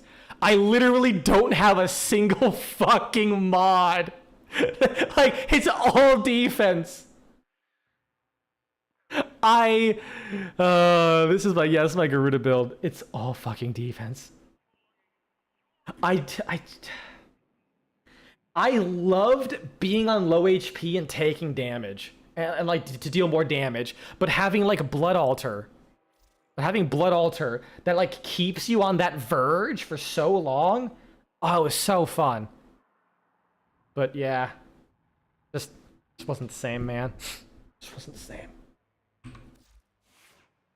Like, I'm sure you can make it work now, even without all this stuff. But yeah, there was a period where they just kind of messed with her, how she really plays. Anyways, back to Baruch. Let's keep gushing about Baruch.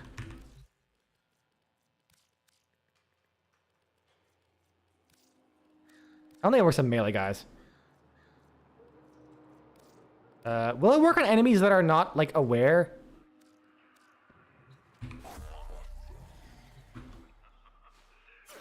It will.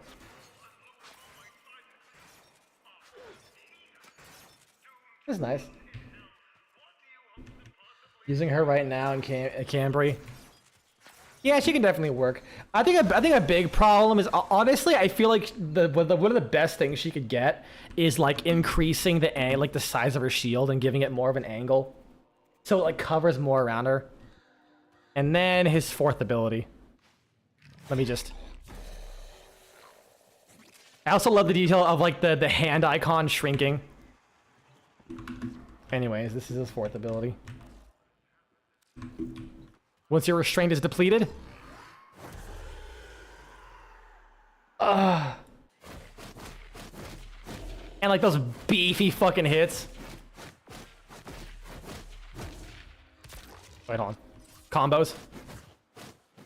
Also, goddamn, like it kind of does suck that he does a lot of like people use the shockwaves more, because he has some fucking moves.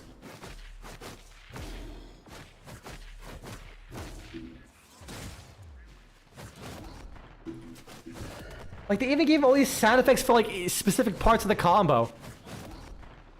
Wait, also, I just noticed that's literally Valkyr's Hysteria slide. Oh, that actually does work, doesn't it? Yeah, the Kavat, the sleep would work quite well. Yeah, I got my Kavats before any sleep was in the game, I think. Like, maybe Avara? I did like Avara, actually. I never used her too much, but she was definitely fun. Zipline? Is it Ripline or... No, it is Zipline. Yeah, the Zipline arrow is still one of the coolest abilities in the game. Like, being able to just place those wires everywhere is great. I am kind of upset they didn't make it her helmet, even if I kind of get it, because the augment makes it ridiculously powerful.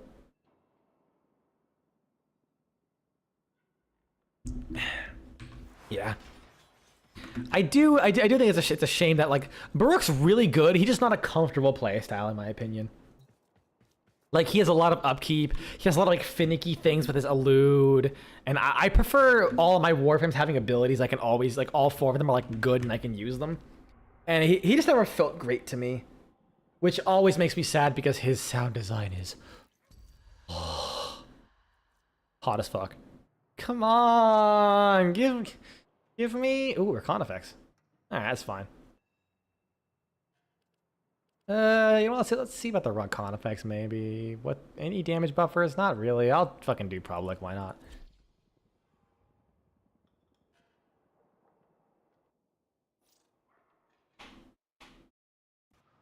I just want to use my Valkyr Prime. He's fine for mission 2B, never made him. Yeah, that's kind of how I definitely played him too. I haven't touched him in a long time, kind of just because I'm like, eh, but by the time I would have wanted to play him more regularly. Oh, a Phage. Recon effects. I think Recon would be better because my Phage is built as a status weapon. Citrine's kind of the same way. But then again, she got that augment, which might make me want to try her more.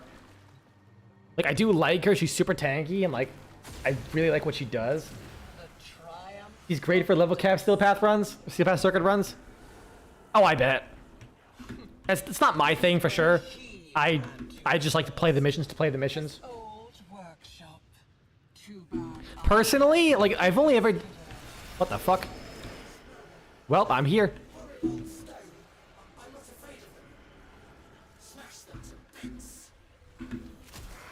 Die! Oh, immediately just goes invincible. Tell me you're siding with the brat.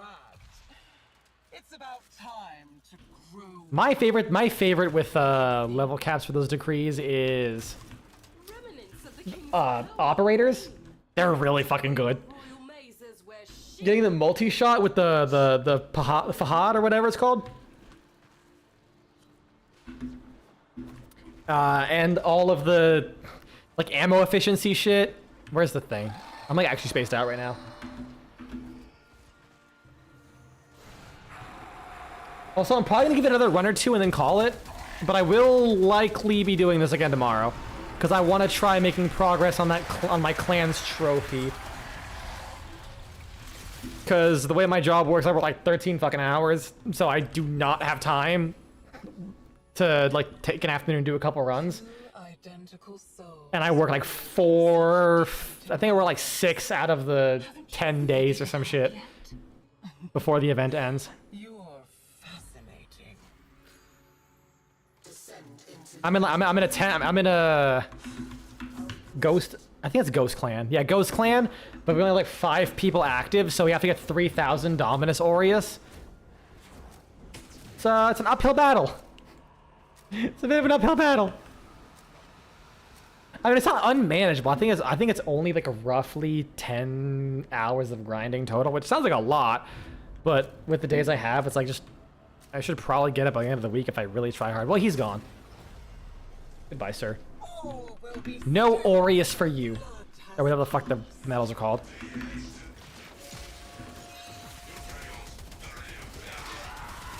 Oh, right. I think I have...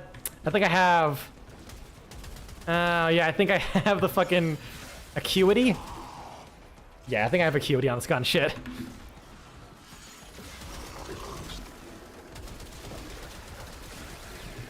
Wait. No, I don't. Yeah, I don't. I thought I did. It's currency, not used, not rounds played. Yes, I do. I do know that. But that is a reminder for anyone else who might not have realized that. I should probably expand my whole magazine because I have 480 shots. Your clan did it between 3 people. Yeah, it really wasn't that. It isn't that much in the grand scheme of things. I think when the event first came out, I could have done it myself if I played 2 hours a day, which I wasn't because I have a life. I have a lot of other things I do. Work. I was playing Power World. I've been playing Power World with a friend and drawing mostly. I cannot peel myself away from that fucking tablet sometimes.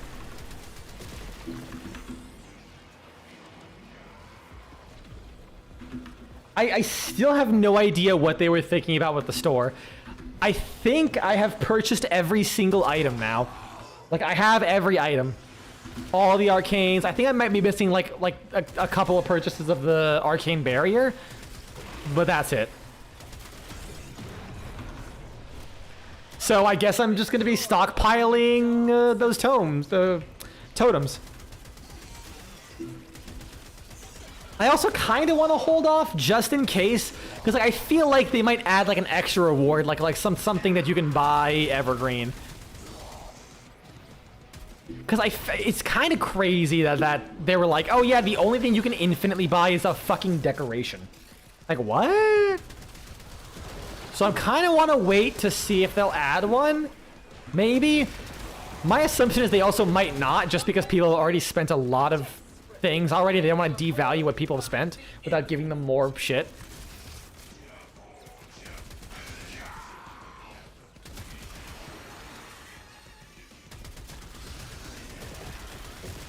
Just wish you had better stuff to buy. Yeah, I mean, as someone who's played the last few events, it's literally the same exact stuff over and over again with like 1 or 2 new rewards. Like the fact that they can't even bring back other event exclusive stuff. Like, it'd be nice if they had like some not yet released Nightwave mods or something.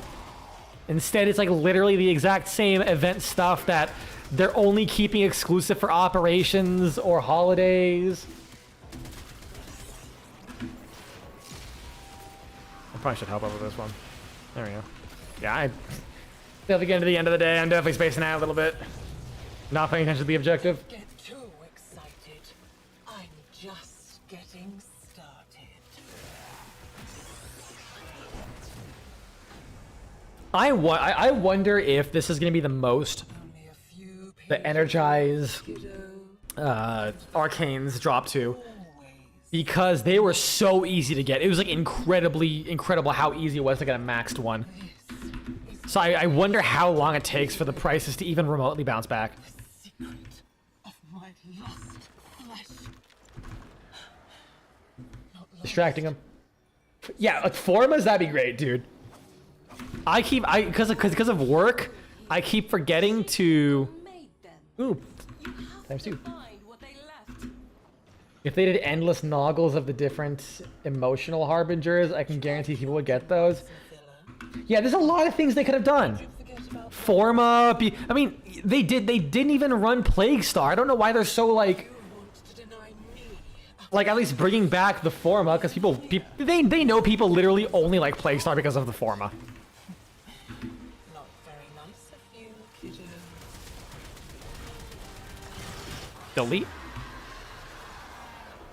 And yeah, Deviri resources, dude. If Tasoma extract was on sale, oh my god, it would be over. I would buy all of them. I would single-handedly put Dominus Thrax back on the throne.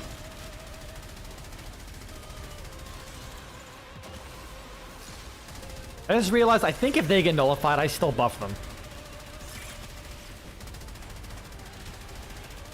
Fire revive them. There we go.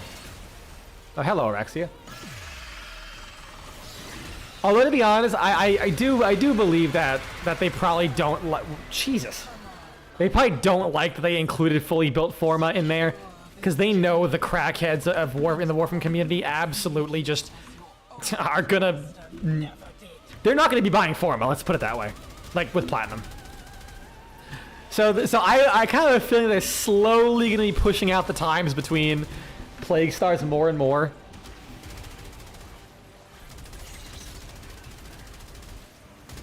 Yeah, I mean, there's a ton of stuff they could give you, you know, or like do Viri Arcanes.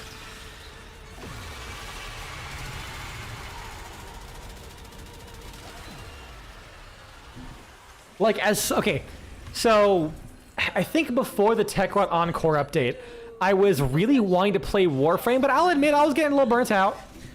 And even though I usually do advise people, if you're feeling burnt out in the game, just take a break.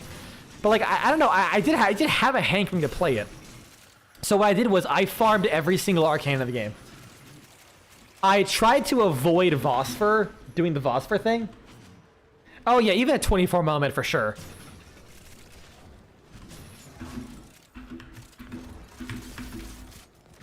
I found every single arcane in the game. Oh my fucking god, the Duviri arcanes are ass. The Steel Path Duviri arcanes are ass to farm. And I did it. I fucking did it. I did Voss for a couple of them, because like, when you have almost all but 1 or 2 maxed. Imagine Hotshot, yeah. This isn't your undercroft anymore, kiddo. Hold up. These creatures are no scourger, but Nope. they'll crush you still. I think I only have 16. I still, like, granted I haven't been doing them every week because, you know, I don't always want to play Warframe. But like, I do them most weeks, and I still only have 16. Granted, I could buy them at this point. They're probably a lot cheaper, but still. It's like, that grind is crazy. I guess grind, you're more or less just waiting. Here's the thing, I'm probably not even gonna use them. That's the bad. I'm probably not even gonna use them. Like, maybe I'll come up with like a build with Escapist for the funsies.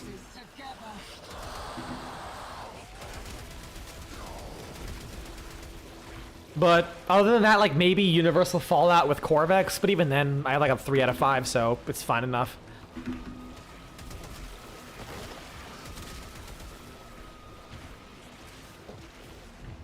Oh, we're finished with that already? Yeah, I ain't doing much here. You're just holding out until Grounded 2 is released, then you'll take a break from Warframe? Nice.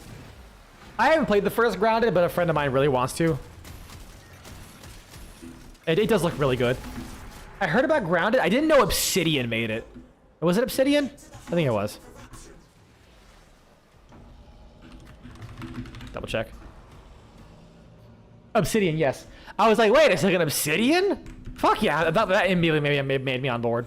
I love Obsidian stuff. I can't wait till Obsidian just starts becoming really shit. Like every good company. I'm still sad about Platinum games, man. Platinum games was like cream of the crop, and now it just doesn't feel the same.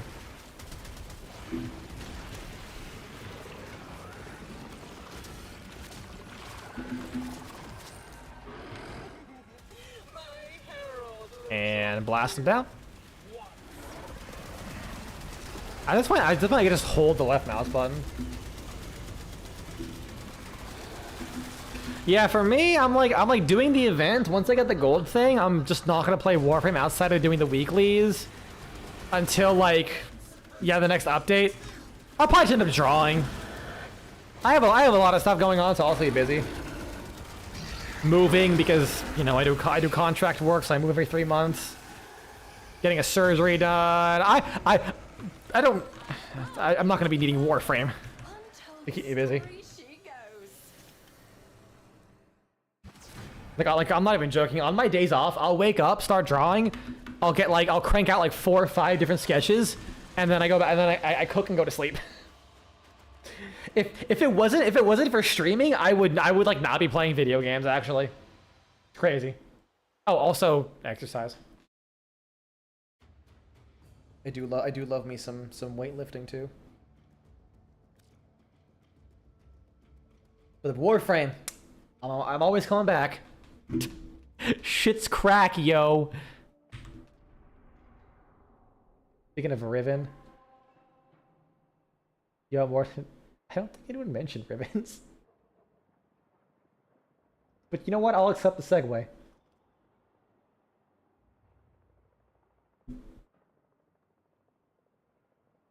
Unless someone mentioned it in chat. I just missed it. Yeah. Also Kuva.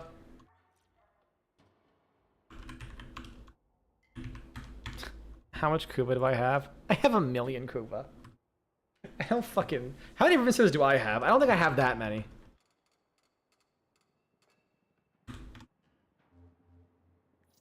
Okay, I have 2,000. Never mind.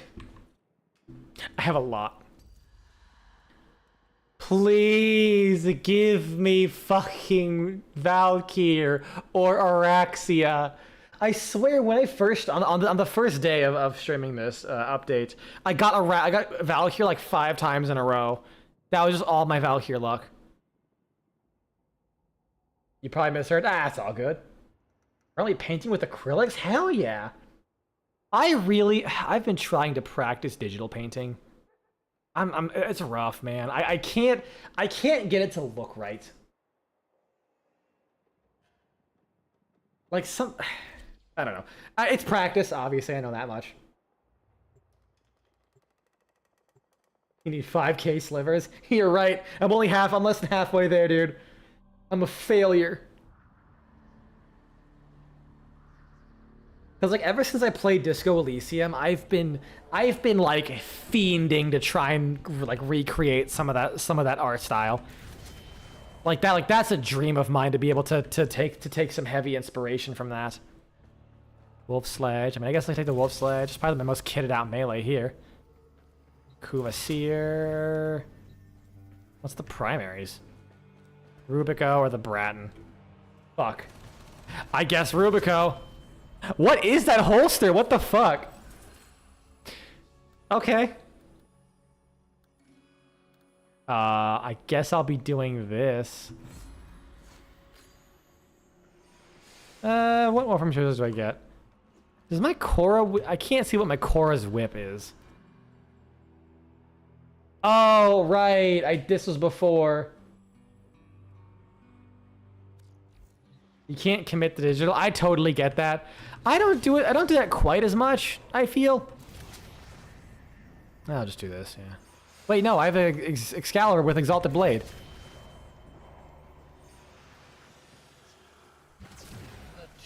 I hope it's on this build. If not, fuck. Yeah, like when I'm at work, in the very... Oh, yeah. Yeah, this is good. In the few times I do have, like, free time, I have been doing, like physical drawing. I do like pen and paper. I just personally, I've gotten used to digital. I have a nice setup. But I feel like my art actually looks better in digital, weirdly enough. Or not in digital, in physical. Something about the pencil marks make it look hides the blemishes. Never will. Leave him. The king isn't a real boy. He's just a doll. Shall I pull his arms and legs off for you? I have gotten pretty good at not doing the undo redo cycle, at least. I kind of just go for it. I committed. For now. It would be it. Yeah, you are correct. I just don't remember what I had in my first config slot. Because sometimes I'll have like random stupid bullshit that I don't want to change for specific purposes, and then put my actual builds in like the secondary slot. Plus, I did not...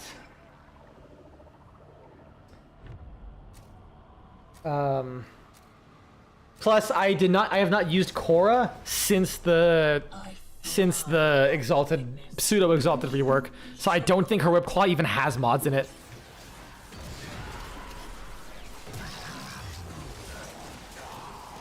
Oh, survival, we're fucked. Oh well. At least I can attack through walls. Yeah, I'm running melee influence Excalibur. I have no shame. Sometimes you just want the job to be done. You don't care how. If I have to go to the Nuremberg trials after this, I'll go to the stand. What do you have to say for yourself? I got the gold clan trophy, and I didn't go insane. They would immediately throw me into prison, but they would understand. They would give me a handshake.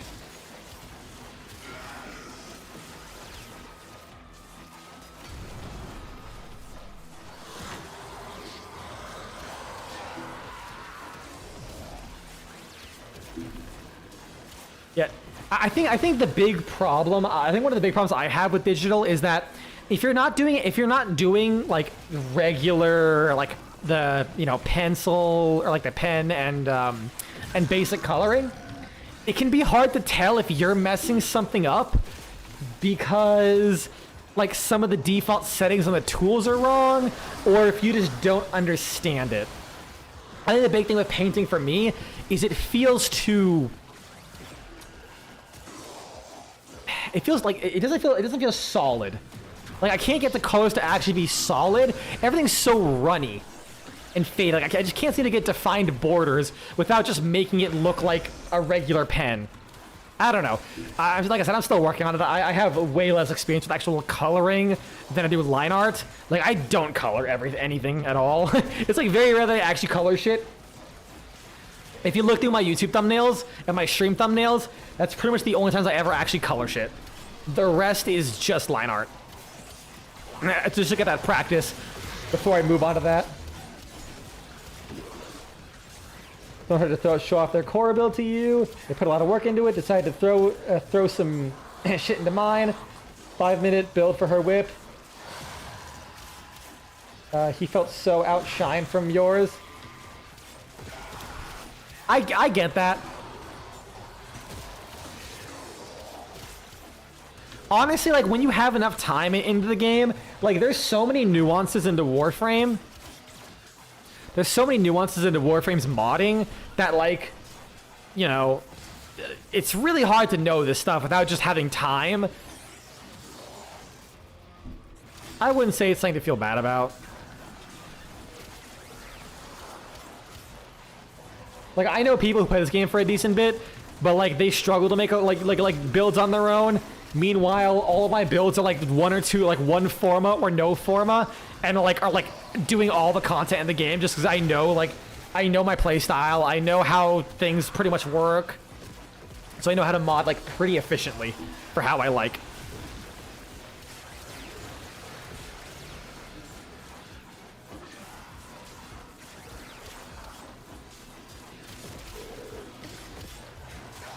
Like, especially, like, I believe Korra's whip is actually, like, pretty weird to mod. Like, it does have nuances that like, he might have dead mod space.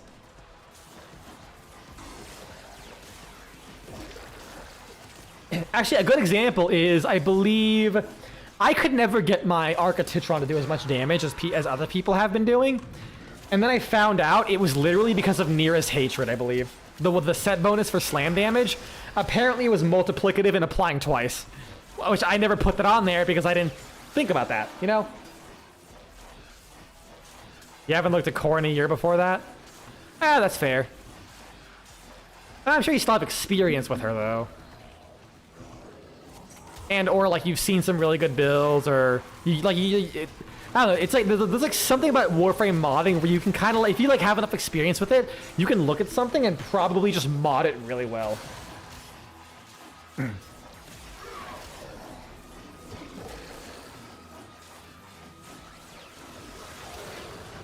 Like these days, oh my god, I feel like I can take any weapon and be like, yep, stop on my mods, and yep, this is a good weapon now, or a good Warframe. No and no, okay, fair enough. Their build was shit, Lamau, I guess? I don't know what to say. I usually don't want people to feel bad that it's like, you know, they put a lot of effort into something and someone did it better, but yeah, I guess it is just like that. No, you winged it. Okay, you know what? I think their reaction is justified then. If you literally just shat something out with no idea what you were doing, and it was like way better than what the, oh man, I feel bad for them now. Like extra bad rather.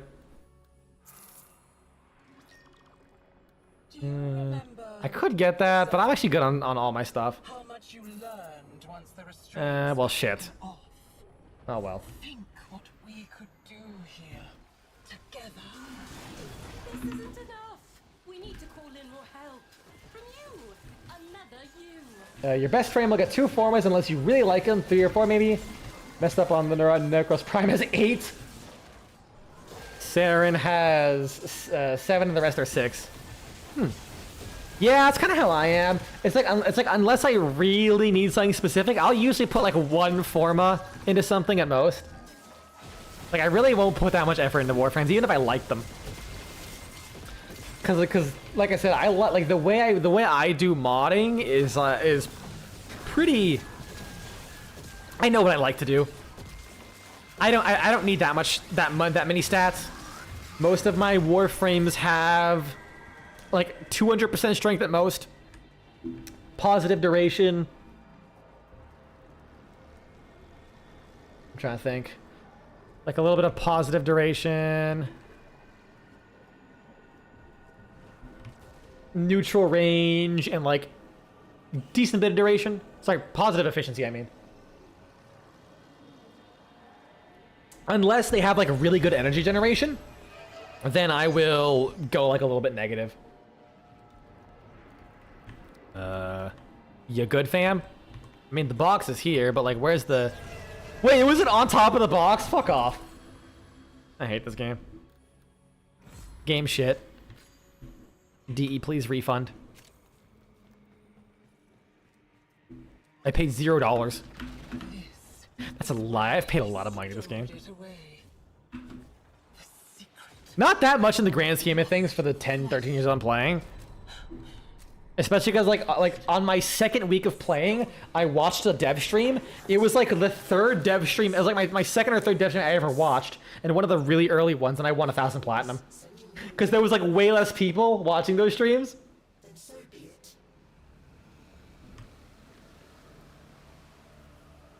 I even still, they even riffed on my name a little bit because my name was so long, it didn't show up on the name thing properly. So my old username is called the hard on Twitch was like the hardworking Ingo. It's a fucking reference to The Legend of Zelda Abridged because fucking I literally was that old that long ago. It was literally that long ago. That fucking like 15, 16-year-old thing. I was super into that still. And when it popped up, they were like, so, platinum winner from the hardworking I ... And they were like, oh, well, he must be a hardworking individual. Jokes. And then awkward jokes. And then I messaged him with the plat and they gave it to me. And I immediately bought every color. The first thing, I didn't buy slots. I didn't buy slots. The first thing I did was I fucking bought every color palette at the time. And then I just saved it until like for new stuff I wanted. I only bought slots when I like really needed them. I still wasn't weapon stingy yet. I was still selling stuff because I was dumb.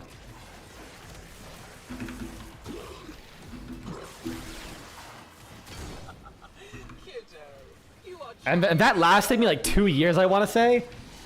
Like I bought every color palette that came out still.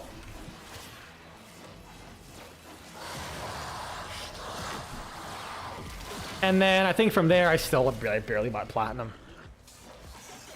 Nowadays, now that I have like a good job, because I'm fucking old, anytime I get 50% off, I buy like $10.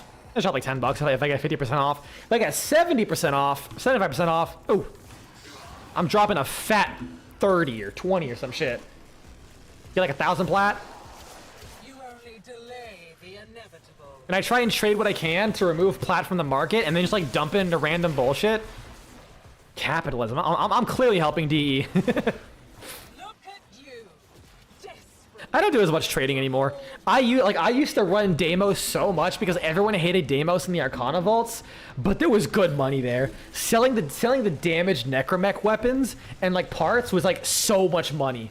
Oh my god. They were like 70 plat each and I liked doing them, but I didn't hate them. So, same here with the discounts. Yeah, my dude, getting those discounts. Cause yeah, otherwise it's not worth the money. It's kind of like Path of Exile. When I was buying Path of Exile or paying for Path of Exile, I only bought support packs because seriously, when they release the loot box, like the contents of their loot boxes as like individual purchases, they'll have like items that require two different items to fuse together to make. So they'll sell it to you for the combined amount, 840 points. How much? How many points is $1? 10. It's $84 fucking dollars for a single chest piece in Path of Exile. I swear, I mean, actually, I think it's like 64, but like 84 is like the whole set. Path of Exile is so fucking expensive. So like if you don't buy support packs, you're just not getting good value. Because the support packs give you like the face value in points, and you get like multiple cosmetic sets on top of that. We're not going to talk about how much money I've put into Path of Exile. I'm going to tell you the number, and you're going to be like, wow, you must be like one of those suspiciously wealthy furries that like, for some reason, ends up getting a commission every other week. No, I worked at Arby's. Until it held out my I worked at Arby's. I'm just a cheap bastard, and I live with my parents. That's one thing I love about the suspiciously wealthy furry joke is like, it's actually like surprise. If that's your main hobby of like getting commissions, it's surprisingly easy to just like be frugal and save money, or they're like kids with no expenses. My partner isn't really working. They do get money from like their parents for helping out with like various tasks. They do like farm work and stuff like that. And they get a lot of commissions. Some would even say they're one of those suspiciously wealthy furries. Ah! The scuttle is a scuttle on my balls. Oh, okay, I ran into that net. Honestly, you can't see why so many people hate the Cambion Drift. It's your favorite open area, always has been. Structurally, love it. Fantastic. I love how it's narrow and condensed, and like it like winds in and out around places. I love the way the cave system works. It's awesome. My problem is it's like one of the most inconsistent areas for dealing with enemies. Like, some enemies take reduced damage from viral. Some of them take no damage from viral, period. And the game doesn't tell you that at all. Some enemies are immune to status effects unless you do a specific thing on them. Some of them don't take status effects whatsoever. Some of them take status effects, but they have like heavily attenuated status effect damage. Like, if you spawn the Deimos Therid all the way to heat build, you'll notice they take like no fucking heat damage. Like, at all. You get like a billion stacks, and they just like don't die. Or like one heat proc will do 5,000 damage, 2 will do 7.5, 3 will do like 10,000, so it's like, it just doesn't feel good. Other than that, like, the enemies are fun to fight. I just hate how the damage, like, resistance to stuff feels. Like, it's one thing to block viral, I get it, they want to stop viral from being the fucking meta, but it's just super inconsistent how every other enemy just has its own set of immunities and resistances. Granted, this is also coming from me. I like status builds, so I am gonna mauled that I can't use status effects on enemies. But yeah, everything like generally, other than that, fucking I loved Cambion Drift. I will say the missions are kind of annoying. They're super finicky. The bonus challenges too. They break a lot. There's the one that you have to hit them with your operator. I don't actually know which one you're talking about. One that you have to hit with your operator. She is vulnerable. Get to the heart of the corruption. Which one is that?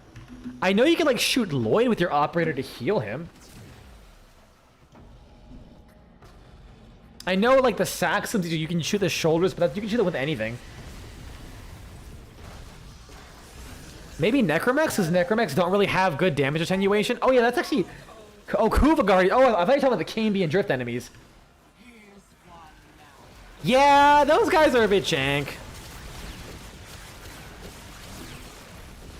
They're not particularly fun. It's like one extra step you have to do.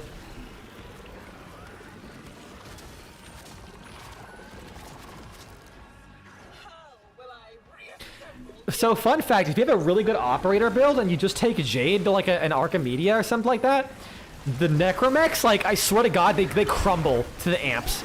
Like, an amp red critting its back while buffed with Jade and Magus Melt, and the crit chance on Energy Depletion Arcane, I think it's like Eradicate. Oh my God. it fucking demolishes them. Like, comparative to everything else. It's actually really fucking nice. And I think the same thing actually works for like the fragmented boss too. So whenever it's the fragmented boss, I just pull out my operator and just shoot him.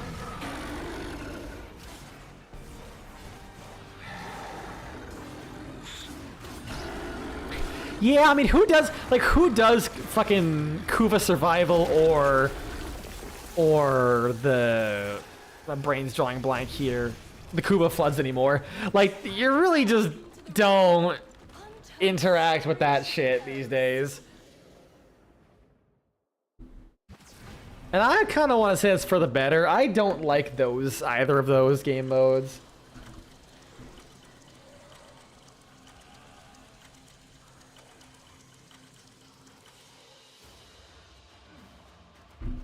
Okay, if we get Valkyrie or Araxia, we're doing more runs.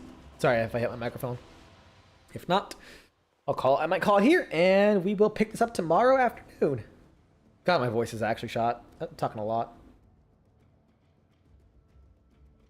You do like them if they're on Nightwave? I can see that. Like, in bite-sized chunks, they're nice. How the hell is he still here? Doesn't, like, kick everyone? Weird. Because, like Steel Path is like I usually go to Kuva Survival for Steel Path to test things because the enemy density is so fucking dummy thick. Ember, Mag, Gauze. Okay, we're saved. Yeah, so I might just call it here. No Valkyrie. Man! I just, like that's what gets me. They rework a Warframe. They add a new Warframe. Then they give you then the only thing they add to the goddamn mission is a mission you can't pick what you want. So, like, I did one stream of the event, and I'm just done. I'm just like, oh, whatever. You know what? I'm gonna see how many Aureus I got. I feel like I have at least 150, right? That's my guess. 150. Give or take 10, obviously. Oh, good. 30 Aureus range.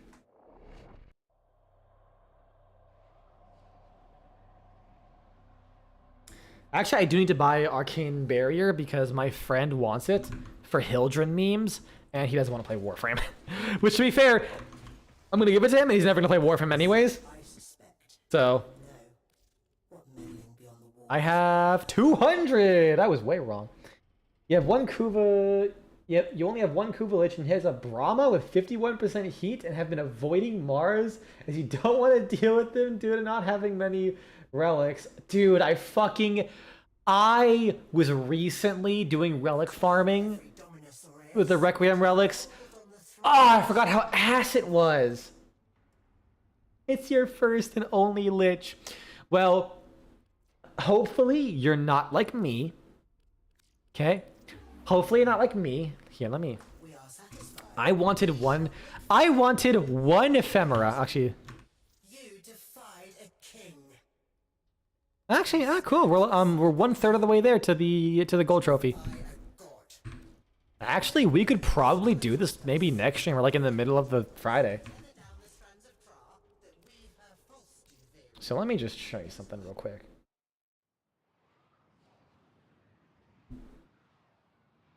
I think you can trade them. Like, just put your the in-game name and you can trade them, right?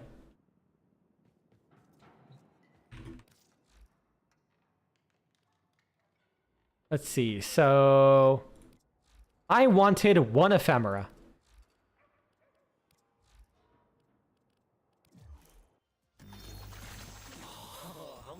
I wanted this one. Because my partner wanted it. And I was like, I'm having fun with this update. Let me farm for this ephemera so I can give it to them, right? It took this long. I'm not fucking joking.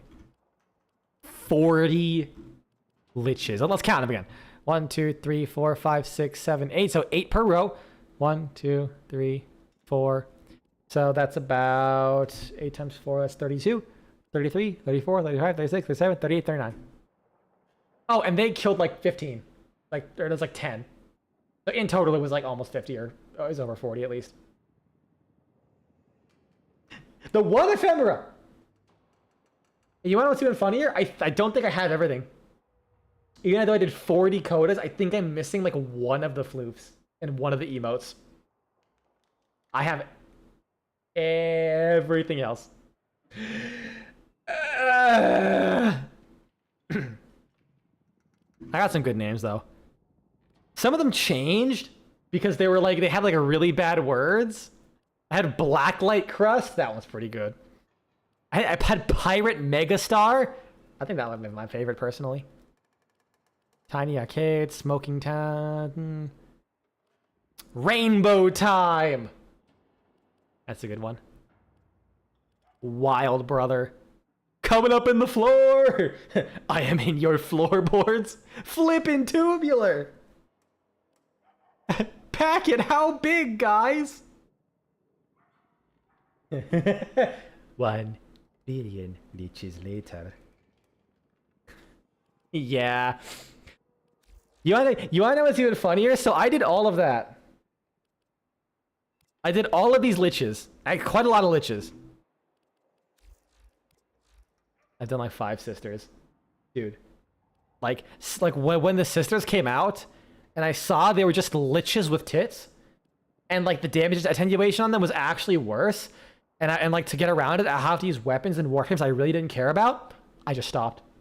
I still haven't. I want to say I did these 4 when they launched. This one like 3 years later. You know, Like she was literally alive for 3 years before I finally got to her. kick your bottom, but I got a long line of volunteers. God, what are those? I still don't know what the fuck they are doing with this with their backs. Like Jesus Christ, that's so fucked. Someone else you've seen had I want double cheese combo? Who the fuck was that? I will literally gift them my firstborn child for that. I want double cheese combo. Shit, that's so good, man. And it's like, and what sucks is like, there's like no fun lich names for the sisters. It's only for like the Kuba ones. I don't have any funny names, I don't think. Yeah, Ogga Pog, I guess, because Pog. Like about it. Or like Deck. I don't know, Cack Deck. I feel like you could do something with that.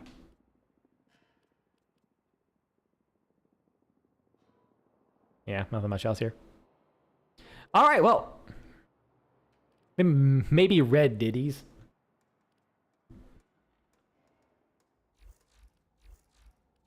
Alright, well, that was fun.